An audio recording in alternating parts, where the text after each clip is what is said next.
ஒரு மன்னர் இருந்தார். ஒரு நாள் அவருடைய அரசவைக்கு ஒரு ஓவியன் வந்தான்.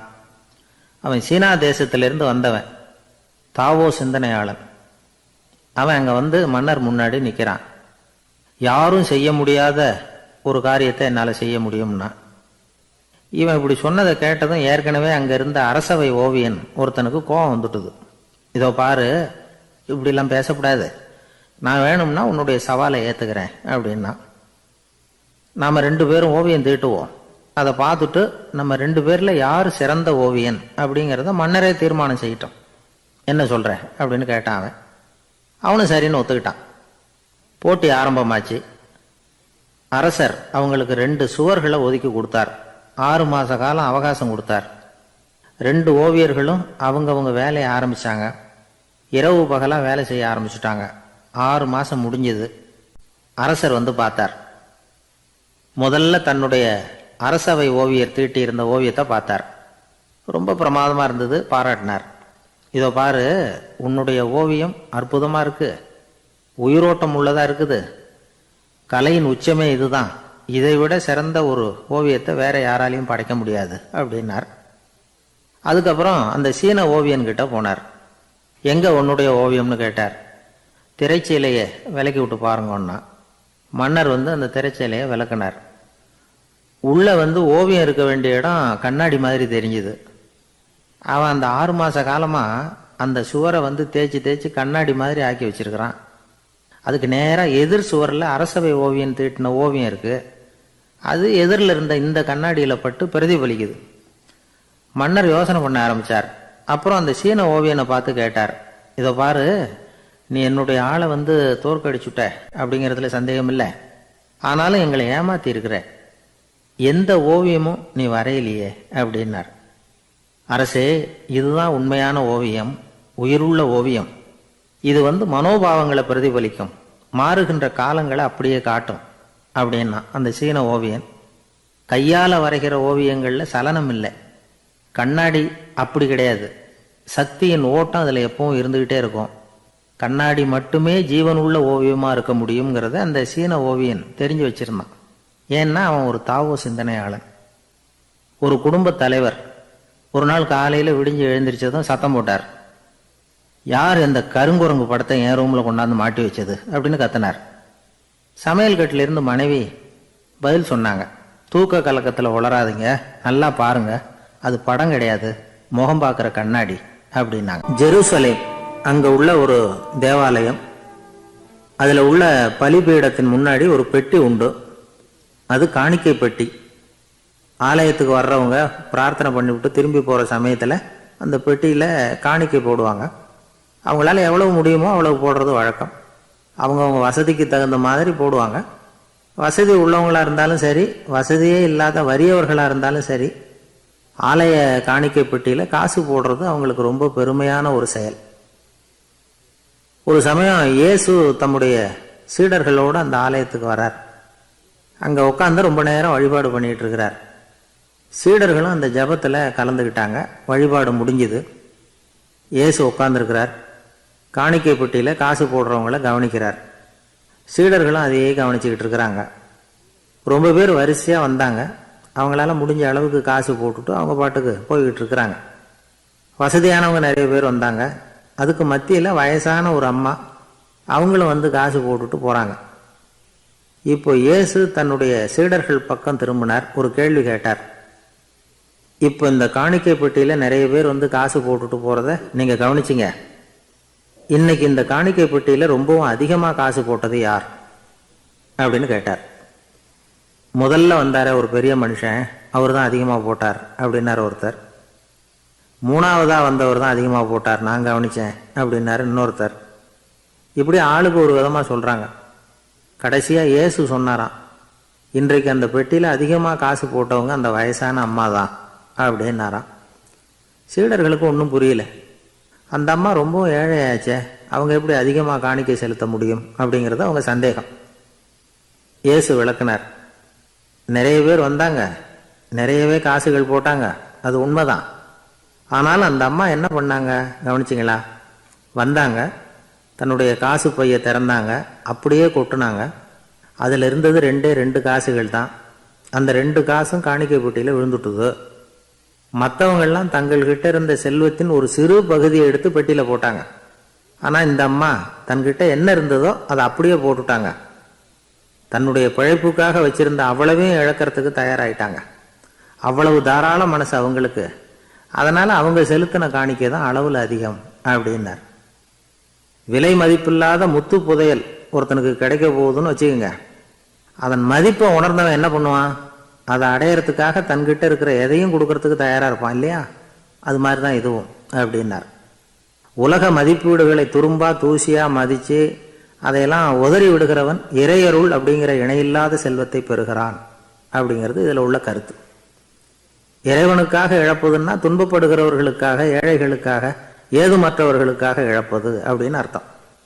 செய்ய வேண்டிய கடமையிலிருந்து விலகி இருக்கிறவர்கள் நம்மகிட்ட நிறைய பேர் உண்டு.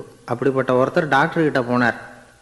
டாக்டர், நான் ஒரு கவர்மெண்ட் ஆஃபீஸில் வேலை பார்க்குறேன், எனக்கு ஒரே அசதியாக இருக்குது, என்னை சோதிச்சு பாருங்கள், ஆலோசனை சொல்லுங்கள் ஏதாவதுன்னார். டாக்டர் அவரை பரிசோதனை பண்ணி பார்த்துட்டு சொன்னார், இதோ பாரு, உனக்கு இப்போ தேவைப்படுறது முழு ஓய்வு. நீ எவ்வளவு சீக்கிரமாக ஆஃபீஸுக்கு போறியோ அவ்வளவுக்கு உனக்கு நல்லது அப்படின்னாராம். எனக்கு தெரிஞ்ச ஒருத்தர் இருக்கார். அவர் ஒரு பெரிய காவல்துறை அதிகாரி, ரொம்ப கண்டிப்பானவர். அவரை கண்டாவே எல்லாரும் பயப்படுவாங்க. அப்படிப்பட்டவர் வீட்டுக்கு போனால் அப்படியே அடியோடு மாறிடுவார். அங்கே போய் பார்த்தீங்கன்னா குழந்தையா அவர் விளையாடிக்கிட்டு இருப்பார். அலுவலக சமயத்தில் பார்த்தீங்கன்னா குதிரை முதுகில் அவர் உட்காந்துருப்பார். வீட்டில் பார்த்தீங்கன்னா அவர் முதுகில் குழந்தை உட்காந்துருக்கும். அவர் குதிரை மாதிரி போயிட்டு இருப்பார். இது எப்படிங்க முடியுது உங்களால் அப்படின்னு கேட்டாங்க. அது ஒன்றும் இல்லை, இங்கே வீட்டுக்கு வந்த உடனே என்னோட மனசை தனியாக எடுத்து வச்சுருவேன் அப்படின்னார். அது என்னங்க உங்கள் சட்டப்பயிலியாக இருக்குது மனசு, அது தனியாக எடுத்து வைக்கிறதுக்கு அப்படின்னு கேட்டாங்க. அப்படி இல்லைங்க, இது ஒரு பயிற்சி, மனப்பயிற்சி, அவ்வளவுதான் அப்படின்னார். இப்படி சமயம் பார்த்து மனசை தனியாக வச்சுவிட தெரிஞ்சவங்க வாழ்க்கையில் எப்பவும் உற்சாகமாக இருப்பாங்க அப்படிங்கிறது பெரியவங்க கருத்து. எந்திரங்களுக்கு ஓய்வு கொடுக்குற மாதிரி மனசுக்கும் ஓய்வு கொடுக்கணும், இல்லைன்னா அது களைச்சி போயிடும். குழந்தைகள் மனசை சுமந்துக்கிட்டு இருக்கிறது இல்லை. இது முதியவர்கள் குழந்தைகள்கிட்ட இருந்து கற்றுக்க வேண்டிய ஒரு பாடம். ஆனாலும் இந்த கால குழந்தைகள்கிட்ட ரொம்ப எச்சரிக்கையாக இருக்க வேண்டியிருக்கு. ஒரு தாத்தாவும் பேரனும் விளையாடிக்கிட்டு இருக்கிறாங்க. தாத்தா, எனக்கு சைக்கிள் ஓட்ட கற்றுக் கொடு அப்படிங்கிறான் பேரன். சைக்கிள் உயரம் கூட இல்லை, அதுக்குள்ளே சைக்கிள் ஓட்டணுமா அப்படின்னார் தாத்தா. ஏன் தாத்தா, ரயில் ஓட்டுறாரே, அவர் என்ன ரயில் நீளமாக இருக்கார் அப்படின்னு கேட்டானா அந்த பையன். ஒரு நல்ல நகைச்சுவை எப்படி இருக்கணும், இதுக்கு ஒவ்வொருத்தர் ஒவ்வொரு மாதிரியான விளக்கத்தை கொடுத்துருக்குறாங்க. ஆனால் கலைவாணர் NS கிருஷ்ணன் கொடுக்குற விளக்கம் என்ன தெரியுமா? நகைச்சுவைங்கிறது அடுத்தவங்களுக்கு துன்பம் கொடுக்காம இருக்கணும், அடுத்தவங்க மனசை புண்படுத்தக்கூடாது, அதுதான் சிறந்த நகைச்சுவை அப்படிங்கிறார். அதுக்கு அவர் உதாரணமும் கொடுக்குறார். ஒரு ஏரி ஓரமாக 2 பசங்க நடந்து போய்கிட்டு இருக்கிறாங்க. அதில் ஒருத்தன் பணக்கார வீட்டு பையன், இன்னொருத்தன் ஏழை. இவங்க 2 பேரும் போய்கிட்டு இருக்கிறாங்க. வழியில் ஒரு இடத்துல ஒரு ஜோடி செருப்பு இவங்க கண்ணில் படுது. ஒரு விவசாயி அந்த செருப்பை அங்கே விட்டுட்டு பக்கத்தில் இருந்த ஏரியில் கை காலை கழுவிட்டு இருக்கிறார். உடனே அந்த பணக்கார பையனுக்கு ஒரு ஐடியா. அவன் சொன்னானா, டேய், இப்போ ஒரு வேடிக்கை செய்யலாம், அந்த செருப்பு 2ஐயும் தூக்கி எட்டத்தில் வீசி எரிஞ்சிருவோம். அந்த ஆள் பார்த்துட்டு செருப்பை தேடி அல்லாடுவான், அங்கேயும் இங்கேயும் ஓடுவான், திருன்னு முழிப்பான். அதை பார்த்து நாம் ரசிக்கலாம், நல்ல தமாஷா இருக்கும் அப்படின்னு இருக்கான். இப்படி சொல்லிவிட்டு அந்த செருப்புகளை தூக்கத்துக்கு போனானா. கொஞ்சம் பொறு அப்படின்னானா அந்த ஏழை பையன். ஏன்னு கேட்டிருக்கான் அவன். இப்போ அந்த ஏழை பையன் சொன்னானா, நீ சொல்கிறது ஒன்றும் வேடிக்கை கிடையாது, உன்னோட செருப்பு தொலைஞ்சா உன் அப்பா உடனே உனக்கு வேறு செருப்பு வாங்கி கொடுத்துருவார். ஆனால் அந்த ஆளுக்கு இந்த செருப்பு தொலைஞ்சதுன்னா வேறு புதுசாக வாங்கிறதுக்கு வாயையும் வயத்தையும் கட்டி பணத்தை சேர்க்க வேண்டியிருக்கும். அதனால் நான் ஒரு வேடிக்கை சொல்கிறேன், அது மாதிரி செய், அது இன்னமும் தமாஷா இருக்கும் அப்படின்னானா. எப்படி அது சொல்லுன்னு இருக்கான் அவன். செருப்பு 2ம் அது இருக்கிற இடத்துலையே இருக்கட்டும், உன் சட்டப்பையிலிருந்து ஒரே ஒரு ரூபாய் நாணயத்தை எடு, அதை அந்த செருப்பு மேலே அதோட குதிகால் பகுதியில் வச்சுட்டு நாம் 2 பேரும் அந்த மரத்துக்கு பின்னாடி ஓடி போய் மறைஞ்சு நின்றுக்குவோம், அப்புறம் பாரு வேடிக்கையே அப்படின்னா.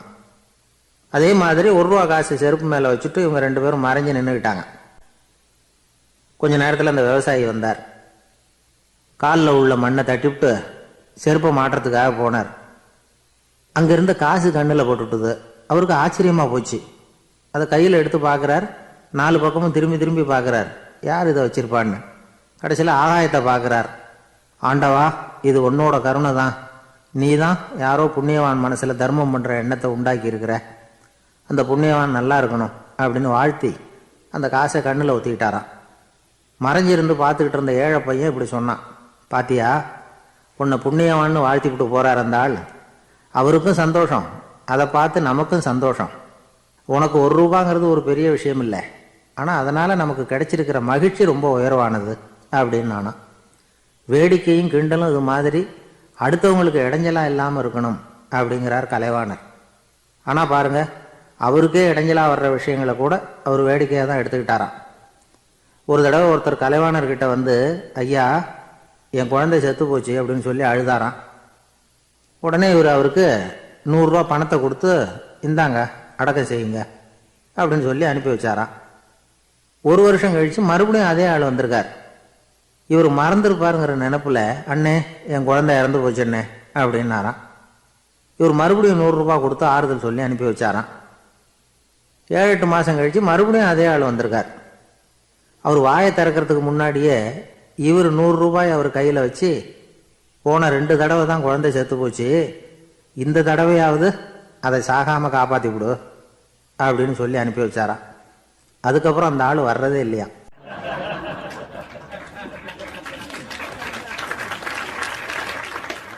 ஒரு ஊரில் ஒரு ஆள் இருந்தான். கற்பனையிலேயே காலத்தை கடத்திக்கிட்டு இருந்தான். ஒரு நாள் ஒரு மரத்தடியில் உட்காந்துருந்தான். அவனுக்கு பசிக்கிற மாதிரி தெரிஞ்சுது. உடனே கற்பனையிலேயே சாப்பிட ஆரம்பிச்சிட்டான். அதாவது எதிரில் இலை போட்டு சாப்பாடு போடப்பட்டிருக்கிறதாகவும் அதை இவன் சாப்பிட்றதாகவும் நினச்சிக்கிட்டு கையை மட்டும் வாய்க்கும் தரைக்குமா அப்படியும் இப்படியும் கொண்டுகிட்டு போய் பாவனை பண்ணிகிட்டே இருக்கிறான். தூரத்தில் இருந்து பார்க்குறவங்களுக்கு இவன் ஏதோ பலமான விருந்து சாப்பிட்டுக்கிட்டு இருக்கிறான் அப்படின்னு தான் தோணும். அது மாதிரியே பண்ணிக்கிட்டு இருந்தான். அந்த வழியாக ஒரு சன்னியாசி வந்துக்கிட்டு இருந்தார். இவனை பார்த்தார். என்ன இவன் இப்படி பண்ணிகிட்டு இருக்கிறானே அப்படின்னு நினச்சாரு. கொஞ்ச நேரம் அவனையே உத்து பார்த்துக்கிட்டு இருந்தார். இவரை பார்த்ததும் அவன் இன்னமும் சுவாரஸ்யமாக சாப்பிட ஆரம்பிச்சிட்டான். அப்பப்பா, என்ன இது, இந்த குழம்பு இவ்வளவு காரமாக இருக்குது, என்னுடைய நாக்கே எரிஞ்சு போடும் போல இருக்கே அப்படின்னு சொல்லிக்கிட்டு பக்கத்தில் ஒரு குவளையை எடுத்து தண்ணி குடிக்கிறது மாதிரி பாவனை பண்ணுறான். அப்பாடா, இப்போ கொஞ்சம் பரவாயில்ல அப்படின்னு சொல்லிக்கிட்டு குவளையை கீழே வைக்கிறது மாதிரி ஒரு பாவனை பண்ணுறான். சன்னியாசி பார்த்தார். என்னப்பா, சாப்பாட்டில் காரம் அதிகமோ அப்படின்னார். ஆமாம் சுவாமி, ஞாபகம் மறதியில் கொஞ்சம் மிளகாய் அதிகமாக சேர்த்துக்கிட்டேன் அப்படின்னா. சரி சாப்பிடு அப்படின்னு சொல்லிட்டார். அவன் சாப்பிட்டு முடிக்கிற வரைக்கும் பொறுமையாக உட்காந்துருந்தார். அவன் அப்பாடா அப்படின்னு சொல்லிட்டு மறுபடியும் தண்ணியை எடுத்து குடித்தான். எல்லாம் கற்பனையிலேயே. அதுக்கப்புறம் சன்னியாசி பேச ஆரம்பித்தார். இதை பாருப்பா, உன்னுடைய கற்பனையை நான் மெச்சுறேன்.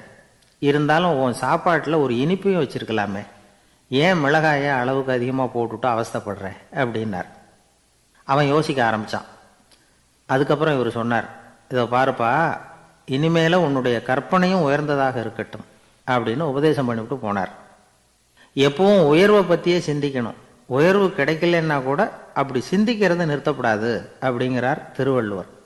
உள்ளுவது எல்லாம் உயர் உள்ளல், மற்ற அது தள்ளினும் தள்ளாமை நேர்த்து. ஊக்கம் இல்லாமல் உலகத்தில் வாழ்ந்து பிரயோஜனம் இல்லை. அதனால் உயர்வாகவே சிந்திக்கணும். அது நம்மளை ஊக்கப்படுத்தும். இது பெரியோர் வாக்கு. இந்த உலகத்தில் கற்பனையிலேயே வாழ்கிற சில கஞ்சர்களும் உண்டு. அதாவது 2 கஞ்சர்கள், 2 பேரும் பக்கத்து பக்கத்து ஊரில் இருந்தாங்க. பொங்கல் சமயம். ஒரு கஞ்சன் தன்னுடைய மகனை கூப்பிட்டான். இதை பாருப்பா, பக்கத்து ஊரில் என்னுடைய நண்பன் ஒருத்தன் இருக்கிறான், அவனுக்கு பொங்கல் பரிசு ஏதாவது கொடுக்கணும். நான் ஒரு 4 ஆட்டுக்குட்டியை தரேன், நீ கொண்டுகிட்டு போய் கொடுத்துட்டு வந்து விடுறியா அப்படின்னு கேட்டான். சரி, நான் புள்ள. ஒரு பைய கையில் எடுத்துக்கோன்னா அவன் எடுத்துக்கிட்டான். இந்த ஆட்டுக்குட்டி பிடிச்சிக்கோ அப்படின்னு சொல்லி ஒவ்வொன்றா போடுறேன் பார் அப்படின்னு சொல்லிட்டு 1 2 3 4 அப்படின்னு எண்ணிக்கிட்டே வெறும் சைகையாலேயே ஆட்டுக்குட்டியை பிடிச்சி போடுறது மாதிரி பாவனை பண்ணிகிட்டு இருக்கிறான். அவன் பிள்ளையும் அது ரொம்ப அக்கறையாக வாங்கிக்கிறது மாதிரி வாங்கிக்கிட்டு அந்த பையை தூக்கிக்கிட்டு அடுத்த ஊருக்கு போகிறான். இவன் அங்கே போய் சேர்ந்த நேரத்தில் அந்த கஞ்சன் ஊரில் இல்லை, எங்கேயோ வெளியில் போயிருக்கிறான். அவனோட புள்ள மட்டும்தான் வீட்டில் இருந்தான். இவன் அவங்கிட்ட, இதை பாரு, எங்கள் அப்பா உங்கள் அப்பாவுக்கு ஆட்டுக்குட்டி கொடுத்து அனுப்பியிருக்கிறாரு, பிடிச்சிக்கோ அப்படின்னு சொல்லி பாவனையிலேயே ஒவ்வொன்றா எடுத்து அவங்ககிட்ட கொடுத்துட்டான்.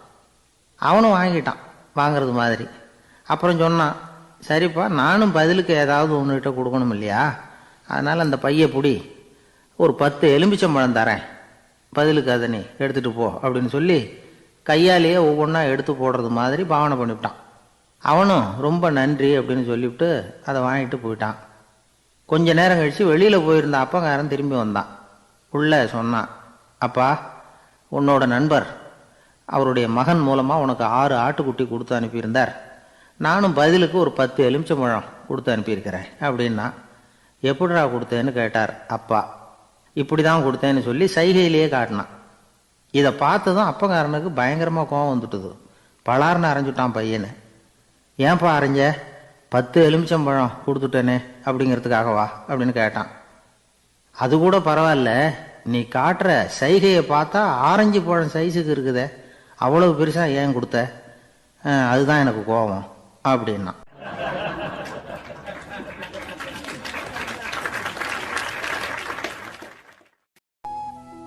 ஒரு ஆள் இருந்தார். அவர் தன்னை ஒரு குருன்னு சொல்லிக்கிட்டார். மௌன குரு, வாயை திறக்கிறது இல்லை. அவருக்கு 2 சீடர்கள் உண்டு. இவங்க தான் வர்றவங்க கிட்ட பேசுவாங்க, விளக்கம் கொடுப்பாங்க. ஒரு நாள் இந்த சீடர்கள் 2 பேரும் எங்கேயோ வெளியில் போயிட்டாங்க. அந்த நேரம் பார்த்து ஒருத்தர் அங்கே வந்தார். குரு கிட்ட போனார். குருவே, புத்தர்னா என்ன அப்படின்னு கேட்டார். குருவுக்கு ஒன்றும் புரியல. அவர் உண்மையான குருவாக இருந்தாவில புரியும். திருன்னு முழிக்க ஆரம்பித்தார். இந்த நேரம் பார்த்து இந்த சீடர்களும் எங்கேயோ போயிட்டாங்களே, என்ன பண்ணுறது, உதவிக்கு யாராவது கிடைக்க மாட்டாங்களா அப்படின்னு அப்படியே சுற்றுமுற்றும் பார்த்தார். வந்தவர் இதை கவனித்தார். ஏதோ புரிஞ்சுக்கிட்டவர் மாதிரி அடுத்த கேள்வியை கேட்டார். தர்மம்னா என்ன சுவாமி அப்படின்னார். குருவுக்கு ரொம்ப சங்கடமாக போச்சு. நம்ம நிலைமை இப்படி ஆயிட்டுதே, இக்கட்டில் விட்டுட்டு போயிட்டாங்களே எங்கேயோ, இப்படி மாட்டிக்கிட்டோமே அப்படின்னு சொல்லி விட்டத்தை பார்த்தாராம். அப்புறம் குனிஞ்சு தரையை பார்த்தார். அப்படியே உட்காந்துட்டார். வந்தவர் உடனே அடுத்த கேள்விக்கு போயிட்டாராம். தியானம்னா என்ன சுவாமின்னாராம். பாவம் என்ன பண்ணுவார் அந்த குரு, பேசாமல் கண்ணை கெட்டியாக மூடிக்கிட்டார். இது ஏதடா வம்பா போச்சுன்னு. இவர் இப்படி பண்ணால் கூட வந்தவர் சளைக்கல. இன்னொரு கேள்வியும் கேட்டார். ஆசீர்வாதம்னா என்னன்னாராம். இவர் பார்த்தார். இப்படியே போனால் இவர் கேள்வி கேட்கறத நிறுத்த மாட்டார்னு நினச்சிக்கிட்டு எனக்கு ஒன்றுமே தெரியாதுங்கிற பாவனையில் 2 கையையும் விரித்து காட்டினாராம். வந்தவர் முகத்தில் மகிழ்ச்சி, மன நிறைவு, ஏதோ எல்லாம் புரிஞ்சுக்கிட்ட ஒரு மாதிரி அங்கேருந்து புறப்பட்டு போனார். வழியில் அந்த குருவோட சீடர்கள் 2 பேரையும் சந்தித்தார். உங்கள் குருவை நாங்கள் பார்த்துட்டு வரோம் அப்படின்னாராம். இவர் என்ன நடந்ததுன்னு கேட்டிருக்காங்க அவங்க. இவர் விவரமாக சொன்னாராம். உங்கள் குரு எப்பேற்பட்ட ஞானி தெரியுமா? புத்தர்னா என்னன்னு கேட்டேன். அதுக்கு அவர் அப்படியும் இப்படியும் பார்த்தார். அதுக்கு என்ன அர்த்தம் தெரியுமா? மக்கள் புத்தரை அங்கேயும் இங்கேயும் தேடுறாங்க, உண்மையில் அவர் அங்கேயும் இங்கேயும் தேடி கண்டுபிடிக்க முடியாது அப்படிங்கிறத அவர் செய்கை மூலமாக உணர்த்தினார். அதுக்கப்புறம் தர்மம்னா என்னன்னு கேட்டேன். ஒரு மேலையும் கீழையும் பார்த்து தர்மம் சமமானது, அதில் உயர்வு தாழ்வு இல்லை அப்படிங்கிறத உணர்த்தினார். அதுக்கப்புறம் தியானம்னா என்னன்னு கேட்டேன். கண்ணை மூடிக்கிட்டார். கண்ணை மூடி காணும் அற்புதம் அதுங்கிறத புரிஞ்சுக்கிட்டேன். கடைசியாக ஆசீர்வதிக்கப்படுறது பற்றி கேட்டேன். கைகளை நீட்டி உதவுறது தான் அது அப்படிங்கிறத 2 கையையும் விரித்து உணர்த்தினார். எவ்வளோ பெரிய மகான் அவர் அப்படின்னு சொல்லிவிட்டு அவர் பாட்டுக்கு போயிட்டார். சீடர்கள் அதுக்கப்புறம் மெதுவாக குருக்கிட்ட வந்து சேர்ந்தாங்களாம். அவங்கள பார்த்ததும் குருவுக்கு கோவம் வந்துட்டுது. அடே பாவிகளா, எங்கடா போய் தொலைஞ்சிங்க, நான் ஒரு ஆளுகிட்ட மாட்டிக்கிட்டு என்ன பாடுபட்டிருக்கேன் தெரியுமா அப்படின்னாராம். இது மாதிரி தான் நாம் சாதாரண மனிதர்களின் புற வேடங்களில் மயங்கி போயிடுறோம். அவங்க பேச்சு, செய்கை, பார்வை இதிலெல்லாம் ஏதோ பெரிய தத்துவம் இருக்கிறதாக நினச்சிக்கிறோம். உண்மையிலேயே அந்த தத்துவங்கள் யாருக்கு சொந்தம்? அவங்களுக்கு இல்லை, நமக்கு தான் சொந்தம். நாம் தானே அதை கற்பிச்சுக்கிட்டோம். நம்மை நாம் அடையாளம் கண்டுக்கிறது இல்லை, நாம் யாருங்கிறது நமக்கு புரியறதில்லை. அதுதான் இன்றைக்கி நடக்கிறது. அதனால தான் அடுத்தவங்களை தேடி ஓடிக்கிட்டு இருக்கிறோம். சில வீடுகளில் கூட இது மாதிரி சைகைகள் உண்டு. சில குடும்ப தலைவர்கள் தினமும் காலையில் கண்ணை கெட்டியாக மூடிக்கிட்டு கை 2ஐயும் சுத்தமாக விரித்து வச்சுக்கிட்டு உட்காந்து தியானம் பண்ணுறது வழக்கம். எதுக்காக அப்படி பண்ணுறீங்கன்னு ஒருத்தரை பார்த்து கேட்டேன்.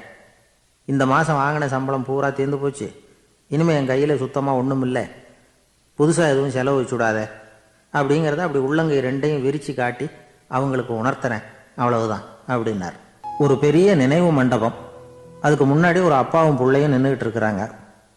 அந்த வழியாக போகிறவங்க வர்றவங்கெல்லாம் அந்த இடத்துல நின்று அது என்ன மண்டபம் அப்படின்னு விசாரிக்க ஆரம்பித்தாங்க. அந்த அப்பாவும் பிள்ளையும் தான் வர்றவங்களுக்கெல்லாம் விவரம் சொல்லிகிட்டு இருக்கிறாங்க. அதாவது இந்த இடத்துல ஒரு பெரிய மகான் சமாதி ஆகியிருக்கார், அவர் சமாதியான இடத்துல இந்த நினைவு மண்டபத்தை கட்டியிருக்கிறோம் அப்படின்னாங்க. ஊர் பூரா இந்த செய்தி பரவிச்சு. நிறைய பேர் அந்த இடத்த தேடி வர ஆரம்பித்தாங்க. இங்கே வந்து கொஞ்சம் நேரம் உட்காந்துட்டு போனால் மனசுக்கு ஒரு நிம்மதி கிடைக்கிது அப்படின்னாங்க. அங்கே இருந்த உண்டியலில் நிறைய காசு போட்டுட்டு போகிறாங்க. பணம் கிடுகிடுன்னு நிறைய சேர ஆரம்பிச்சுட்டுது. பணம் நிறைய சேர்ந்த உடனே அந்த அப்பாவுக்கும் பிள்ளைக்கும் தகராறு வந்துட்டுது. பணம் சேர்ந்தாலே சொத்து தகராறு வரத்தானே செய்யும், அது மாதிரி வந்துட்டுது. பையன் அடிக்கடி நிறைய பணம் கேட்க ஆரம்பித்தான். அப்பா பார்த்தார், யோசனை பண்ணார், ஒரு முடிவுக்கு வந்தார். ஒரு நாள் பையனை கூப்பிட்டார். இதை பாருப்பா, நமக்குள்ள தகராறு வேணாம். அப்பாவும் பிள்ளையும் இப்படி சண்டை போட்டுக்கிட்டா பார்க்குறவங்க தப்பாக நினைப்பாங்க. அதனால் நமக்குள்ளே சமரசமாக இதை தீர்த்துக்குவோம், என்ன சொல்கிற அப்படின்னார் அப்பா. சரின்னு நான் பையன். உடனே அந்த அப்பா என்ன பண்ணார் தெரியுமா? மகன்கிட்ட கொஞ்சம் பணத்தை கொடுத்தார். தன்கிட்ட இருந்த ஒரு கழுதையையும் கொடுத்தார். இதை வச்சு நீ பொழைச்சிக்கோ அப்படின்னு சொல்லி அனுப்பி வச்சுட்டார். மகன் அந்த கழுதையை இழுத்துக்கிட்டு அடுத்த ஊருக்கு போனான். வழியிலேயே அந்த கழுதை செத்து போச்சு. உடனே என்ன பண்ணலாம்னு யோசனை பண்ணான். ஒரு ஐடியா வந்தது. அந்த கழுதையை ஒரு சாலை ஓரமாக புதைச்சான். கையில் இருந்த பணத்தை வச்சு அந்த இடத்துல ஒரு கல் மண்டபம் கட்டினான். அந்த வழியாக 2 பேர் வந்தாங்க. இது என்ன மண்டபம்னு விசாரித்தாங்க. இந்த இடத்துல ஒரு பெரிய மகான் சமாதி ஆகிருக்கிறார் அப்படின்னா. இந்த செய்தி ஊர் பூரா பரவ ஆரம்பிச்சுட்டுது. நிறைய பேர் வந்து போக ஆரம்பித்தாங்க. இங்கே வந்தால் மனசுக்கு ஒரு பெரிய நிம்மதி கிடைக்குது அப்படின்னு வேற சொல்ல ஆரம்பித்தாங்க. வர வர கூட்டம் அதிகமாக வர ஆரம்பிச்சுட்டுது. உண்டியலில் பணம் நிறைய சேர்ந்துட்டுது. நகையெல்லாம் கூட கழட்டி காணிக்கையாக போட ஆரம்பிச்சுட்டாங்க. அப்பாவை விட மகன் பெரிய ஆளாயிட்டான். இதை கேள்விப்பட்டார் அப்பா. பையனை பார்த்துட்டு வரலாம்னு ஒரு நாள் புறப்பட்டு வந்தார். பையன் ஓஹோன்னு இருக்கிறான். பங்களா, காரு எல்லாம் வந்துட்டுது. எப்படிடா இந்த அளவுக்கு ஆனே அப்படின்னு விசாரித்தார். அப்பா, எல்லாம் உங்கள் ஆசீர்வாதம் தான். நீங்கள் கொடுத்த மூலதனத்தை வச்சு தான் இவ்வளவும் சம்பாதிச்சேன் அப்படின்னு நான் பையன். அது எப்படிறான்னு விசாரித்தார். அப்பா, நீங்கள் ஒரு கழுதை குட்டியும் கொஞ்சம் பணமும் என்கிட்ட கொடுத்து அனுப்பி வச்சிங்க. அதை எடுத்துக்கிட்டு வந்தேன். வர்ற வழியில் அந்த கழுதை செத்து போச்சு. உடனே யோசனை பண்ணேன். அந்த கழுதையை இந்த இடத்துல புதைச்சேன். கையில் இருந்த பணத்தை வச்சு மண்டபம் கட்டினேன். மகான் ஒருத்தர் சமாதி ஆகிருக்கார் அப்படின்னு வதந்தியை கிளப்பி விட்டேன். ஜனங்கள்லாம் ஏமாந்து போய் காசை கொண்டாந்து போட ஆரம்பிச்சிட்டாங்க. நான் பொழைச்சிக்கிட்டு இருக்கிறேன் அப்படின்னா. இப்போதான்டா நீ என் புள்ள அப்படின்னு சொல்லி சந்தோஷப்பட்டாரான் அந்த அப்பா. ஏன் அப்படி சொல்கிறீங்கன்னு கேட்டிருக்கான் பையன். கழுதை குட்டியை புதைச்சி மண்டபம் கட்டியிருக்கிற நீ, ஏற்கனவே நம்ம ஊரில் நாம் கட்டியிருக்கிறோமே மண்டபம், அது இந்த கழுதையோட அம்மாவை புதைச்ச இடம். மகான் சமாதி ஆயிருக்காருன்னு நானும் சும்மா கப்ஸா தான் விட்டுக்கிட்டு இருக்கேன் அப்படின்னாரான் அப்பா. முட்டாள் ஜனங்களை நினச்சி அந்த 2 பேரும் சத்தம் போட்டு சிரிச்சாங்களாம். மனுஷன் ஏமாத்துறது ரொம்ப சுலபம். என் கூட படித்த ஒருத்தன் திடீர்னு ஒரு நாள் எல்லாருக்கும் அருள் வாக்கு சொல்ல ஆரம்பிச்சிட்டான். அவன் ஒரு ஆஃபீஸ்லேயும் வேலை பார்க்குறான். ஆஃபீஸில் உள்ளவங்கெல்லாம் அவங்ககிட்ட வந்து அருள் வாக்கு கேட்குறது வழக்கம். ஒரு நாள் நான் அவன் முன்னாடி போய் உட்காந்து பேசிக்கிட்டு இருந்தேன். அப்போ அதே ஆஃபீஸில் வேலை பார்க்குற ஒருத்தர் அவங்ககிட்ட வந்து, சுவாமி, என் மேஜையில் வச்சுருந்த பேனா திடீர்னு காணாமல் போட்டுது, அது திரும்ப கிடைக்குமா எனக்கு அப்படின்னு கேட்டார். இவன் கண்ணை உருட்டி பார்த்துட்டு, அது உனக்கு கிடைக்காது, புதுசாக வேற ஒன்று வாங்கிக்கப்போ அப்படின்னா. சரின்னு அவர் போயிட்டார். அவர் போனதுக்கப்புறம் நான் மெதுவாக இவனை பார்த்து, அது எப்படிறா அது உனக்கு கிடைக்காதுன்னு அவ்வளோ உறுதியாக அவர்கிட்ட சொன்னேன் அப்படின்னு கேட்டேன். இவன் மெதுவாக என் காதுகிட்ட வந்து, அந்த பேனாவை கிளப்புனதே நான் தான் அப்படிங்கிறான். எந்த பேச்சை கேட்டாலும் ஒரு தன்னம்பிக்கை வரணுமா கேட்குறவங்களுக்கு, அதுதான் நல்ல பேச்சு அப்படின்னு சொல்லுவாங்க. கேட்குறவங்களுக்கு ஒரு தன்னம்பிக்கை, வாழ்க்கையில் ஒரு பிடிப்பு வரணும், தன்னம்பிக்கை வரணும். அப்படிப்பட்ட எண்ணத்தில் தான் அவங்கெல்லாம் நல்ல கருத்துக்களை சொல்ல வந்திருக்கிறாங்க. அது என்னென்னா, ஒரு ஒரு ஒரு இளைஞன் வந்து எங்கெங்கேயோ வேலை தேடி இருக்கான், வேலையே கிடைக்கல. உடனே ஒரு தண்டவாளத்தில் போய் தற்கொலை பண்ணி ஒன்று தண்டவாளத்தில் தலையை வச்சு படுத்துட்டானான். யாரும் வேலை கொடுக்கல. தண்டவாளத்தில் போய் தற்கொலை பண்ணி எடுத்து படுத்துருக்கான். அப்போது 2 பக்கமும் திரும்பி பார்க்குறான், ரயிலே வரல. என்னடா தற்கொலை பண்ணால் கூட ரயில் வர மாட்டேங்குது அப்படின்னு சொல்லிட்டு பார்த்துருக்கான். அப்போ யாரோ ஒருத்தர் பேசிகிட்டு இருக்கார், ஒரு திடலில் கூட்டம், பெரியவர் பேசிகிட்டு இருக்கார். நம்ம அந்த பெரியவர் போய் கொஞ்ச நேரம் அந்த கூட்டத்தையாவது கேட்டுட்டு வருவோம், ரயில் வர்ற பாட்டை காணும், அப்புறம் வந்து தலையை வச்சு படுத்துக்குவோம் அப்படி நேராக அந்த கூட்டத்துக்கு போனால் ஒரு திடலில் ஒரு பெரிய மனுஷன் பேசிகிட்டு இருக்கார். தன்னம்பிக்கை, வாழ்க்கையில் வந்து இளைஞர்கள் ரொம்ப தன்னம்பிக்கையோடு இருக்கணும் அப்படி இப்படின்னு பேசிகிட்டு இருக்கார். இவன் போய் உட்காந்து கேட்டான். இந்த இளைஞன் 1 மணி நேரம் கேட்டான். 2000 பேர் உட்காந்து கேட்டுக்கிட்டு இருந்தாங்க. உடனே கூட்டம் முடிஞ்சது. கூட்டம்லாம் கலைஞ்சி போச்சு.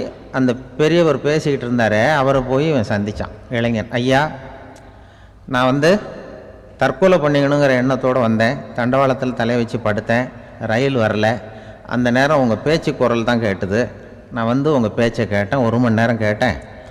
கேட்டு முடித்ததுக்கப்புறம் என்னுடைய எண்ணத்தை நான் மாற்றிக்கிட்டேன். நான் இனிமேல் தற்கொலை பண்ணிக்க மாட்டேன் அப்படின்னா. அவர் பேச்சாளருக்கு ரொம்ப பெருமை. இதுதான் ஒரு பேச்சுக்கு அடையாளம், இப்படி தான் இருக்கணும். சரி, அந்த முடிவுக்கு எப்படி நீ வந்தேன்னு கேட்டார். இப்போ உங்கள் பேச்சை இந்த கூட்டத்தில் எவ்வளோ பேர் கேட்டுக்கிட்டு இருந்தாங்க சார் அப்படின்னு கேட்டான். ஒரு 2000 பேர் இருக்கும்பா அப்படின்னார் அவர். அப்போ அந்த இளைஞன் சொன்னானா, ஒரு 2000 பேரை ஒரே நேரத்தில் சாகடிக்கிற நீ உயிரோடு இருக்கிறப்போ நான் எதுக்கு சார் சாகணும்? நான் இது வரைக்கும் யாருக்கும் எந்த கெடுதலும் பண்ணலை. நான் இனிமேல் சாக மாட்டேன் சார்ட்டு போயிட்டானா. அப்படி கேட்குறவங்களுக்கு ஒரு தன்னம்பிக்கை வரணும். அது எப்படியோ வந்தால் போகிறோம்.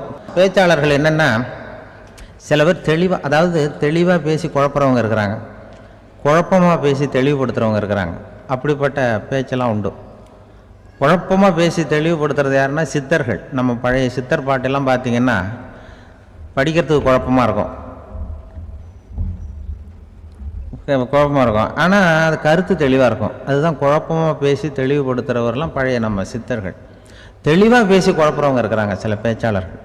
பேச்சாளருக்காக ஒருத்தன் ஆடு மேய்ச்சிக்கிட்டு இருந்தானா. ஒரு ஆடு மேய்ச்சிக்கிட்டு இருந்திருக்கிறான் ஒரு திடலில். அந்த ஆடு மேய்க்கிற அந்த ஆள் ரொம்ப தெளிவாக பேசணும்னு நினைக்கிறவன். அவர்கிட்ட போய் கேட்டிருக்கான். அந்த ஆள்கிட்ட போய் ஒருத்தன் கேட்டான், மந்தையில் எத்தனை ஆடுப்பா இருக்குது? அப்போ அவன் சொன்னான், நான் ஆடு மேய்க்கிறேன் சார். எதையும் தெளிவாக கேட்கணும். நீ கருப்பாட்டை கேட்குறியா வெள்ளாட்டை கேட்குறியா அப்படின்ட்டுருக்கான். கருப்பாடு அது ஒரு 50 இருக்குது அப்படின்னா. சரி, வெள்ளாடு எத்தனை இருக்குது அப்படின்னா அதுவும் 50 தான் இருக்குது அப்படின்ட்டுருக்கான். இன்னும் ரெண்டும் ஒரே ஆன்சர் தானே சொல்கிறான் அப்படின்னு சொல்லி, சரி இந்த ஆடெல்லாம் எவ்வளவு புல் சாப்பிடும் ஒரு நாளைக்கு? சார் மறுபடியும் தெளிவாக கேளுங்க, கருப்பாடா வெள்ளாடா? கருப்பாடு அப்படின்னா 10 கிலோ சாப்பிடும். சரி, வெள்ளாடு அதுவும் 10 கிலோ சாப்பிடும். ரெண்டுக்கும் அதே தான் சொல்கிறான். சரிப்பா, இது எல்லாம் எவ்வளவு பால் கறக்கும் இந்த ஆடெல்லாம்? சார் திருப்பி சொல்ல தெளிவாக கேளுங்க, கருப்பாடா வெள்ளாடான்னா? கருப்பாடு தினம் 5 லிட்டர் கறக்கும், வெள்ளாடு அது 5 லிட்டர் தான் கறக்கும் அப்படின்னா. இப்படி இவன் தெளிவாக பேசி இவன் என்ன சொல்லிட்டு வரான்னு தெரியல. ரெண்டும் ஒரே ஆன்சர் தான், அப்புறம் எதுக்கு பிரித்து பேசுகிற? ரெண்டும் ஒன்று தாடா சொல்கிறேன்னு இருக்காரு. அப்படி இது ஆரம்பத்திலே கேட்டால் சொல்லிட்டு போகிறேன். ஏன்னா ஏன் அப்படி தெளிவாக பிரித்து கேட்குறேன்னா, அந்த கருப்பாடெல்லாம் எதிர்த்த வீட்டுக்காரனுக்கு சொந்தம் அப்படின்னா. சரி, வெள்ளாடு அதுவும் எதிர்த்த வீட்டுக்காரனுக்கு தான் சொந்தம் அப்படின்னா. இப்போ என்ன பேச தெளிவாக பேசி குழப்பிக்கிட்டு இருக்கான்னு அர்த்தம். இப்போ எதுக்கு இந்த அறிகுறியை சொல்கிறேன்னா, நான் பேசுகிறது கூட அப்படி தான் இருக்கும். ஏன்னா குழப்பமாக பேசி தெளிவுபடுத்துகிறவர்கள் பின்னாடி வராங்க. அவங்க அதனால் நம்மளால் முடிஞ்ச வரைக்கும் கொஞ்சம் தெளிவாக பேசி உங்களை குழப்பி வச்சோம்னா அவங்க பின்னாடி பார்த்துக்குவாங்க. அதுதான்.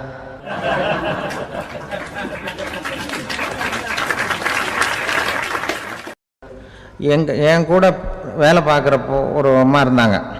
அவங்க எப்போதும் அவங்க வீட்டுக்காரர் படத்தையே வச்சுருப்பாங்க, கையில் பத்திரமா வச்சுருப்பாங்க. அவ்வளவு மரியாதை மதிப்புன்னு சொல்லி நாங்கள்லாம் அவங்கள பெருசாக நினைப்போம். இது எதுக்குமா அவங்க வீட்டுக்காரர் படத்தை பத்திரமா இல்லை கையிலே வச்சுருக்கீங்களே? ஆஃபீஸுக்கெல்லாம் எடுத்துகிட்டு வச்சு அடிக்கடி எடுத்து பார்த்துக்குவாங்க. அவ்வளவு பிரியமாக அவங்க வீட்டுக்காரர் இல்லை. ஆமாம், எனக்கு ஏதாவது பிரச்சனை வந்துட்டுதுன்னா உடனே எங்கள் வீட்டுக்காரர் படத்தை எடுத்து பார்ப்பேன். பரவாயில்ல, இப்படி ஒரு இதாக? ஆமாம், இதை பார்த்துட்டு நினச்சிக்குவேன், இதை விட பிரச்சனை வேறு என்ன இருந்துட போகுது உலகத்தில் அப்படின்னு நினச்சிக்குவேன். உடனே எனக்கு எல்லாம் போயிடும் அப்படின்ட்டு தான். அப்படி ஒரு அம்மா இருந்தாங்க, இப்போ இருக்காங்க, வேலை பார்த்துக்கிட்டு இருக்காங்க. அப்படிலாம் இங்கே இருக்கிற தாய்மார்கள் பெண்கள் யாராவது அப்படி கூட பண்ணலாம். எப்போதுமே உங்கள் வீட்டுக்காரர் படத்தை கையில் வச்சுக்கோங்க. அது ஒரு யோசனை, குடும்பம் குதூகலமாக இருக்கிறதுக்கு அது ஒரு யோசனை. அதே மாதிரி இவங்களும் அவங்க படத்தை வச்சுக்கலாம், வச்சுக்கிட்டு பிரச்சனை வரும்போது பார்த்துக்கணும். இதை விட நமக்கு என்ன வந்துட போகுது பெருசா அப்படி தான் இருக்கணும். குடும்பம் நல்லபடியாக இருக்கணும்னா அதுக்கு இப்போ சொல்லுவாங்க, கடவுளே ஒரு வீட்டு கணவன் வீட்டு தலைவர் கனவுல வந்தாராம். கடவுள் இது மாதிரி உன்னை விட்டுட்டு உங்கள் குடும்பத்தை உன்னையெல்லாம் விட்டுட்டு போக போகிறேன்னா, அதனால் ஏதாவது வர வேணும்னா கேட்டு வாங்கிக்கோ அப்படின்னு கடவுள் சொன்னாராம் அந்த குடும்ப தலைவர்கிட்ட. அவருக்கு என்ன கேட்குறதுன்னு புரியல. கடவுள் வந்து விட்டுட்டு போகிறேங்கிறார், ஏதாவது வரம் கேட்டுக்கோ அப்படின்னு. நம்ம என்ன பண்ணுறது, என்ன கேட்குறதுன்னு ஒன்றும் புரியல. குழம்பிக்கிட்டு இருந்தான் அந்த ஆள் கனவுல. இப்போ கடவுள் சொன்னாரா, சரி நீ ரொம்ப குழப்பமாக இருக்க, நாளைக்கு மறுபடியும் உன் கனவுல வரேன், அதுக்குள்ளே நீ முடிவு பண்ணி வை, உனக்கு என்ன வரம் வேணுமோ கேட்டு வாங்கிக்கோ, உனக்கு வரம் கொடுத்துட்டு நான் போயிடுறேன், உன்னை விட்டுட்டு போகிறதா நான் முடிவு பண்ணிட்டேன் அப்படின்ட்டுருக்காரு கடவுள். சரி ஒரு நாள் அவகாசம் கொடுங்க, நாளைக்கு நான் அதுக்குள்ளே முடிவு பண்ணி வைக்கிறேன்ட்டு அவர் வந்தார். மறுநாள் முழிச்சுக்கிட்டார். முழிச்சுக்கிட்டு மனைவி மகன் மக்கள் எல்லாரையும் கூப்பிட்டார், குடும்பத்தில் எல்லாரையும். அப்படி வாங்க, இது மாதிரி நேற்று கனவுல வந்தார் கடவுள், நம்மளை விட்டுட்டு போக போகிறாராம், என்ன வரம் வேணும்னு கேட்டு வாங்கிங்கோ அப்படின்னு இப்போ சொல்லிட்டார். என்ன கேட்குறதுன்னா அப்படின்னு அந்த கணவன் கேட்குறான். இந்த மனைவி சொல்கிறாங்க, என் உடம்பு பூரா நகையாக இருக்கணும் அப்படின்னு கேள் அப்படின்ட்டுருக்கு.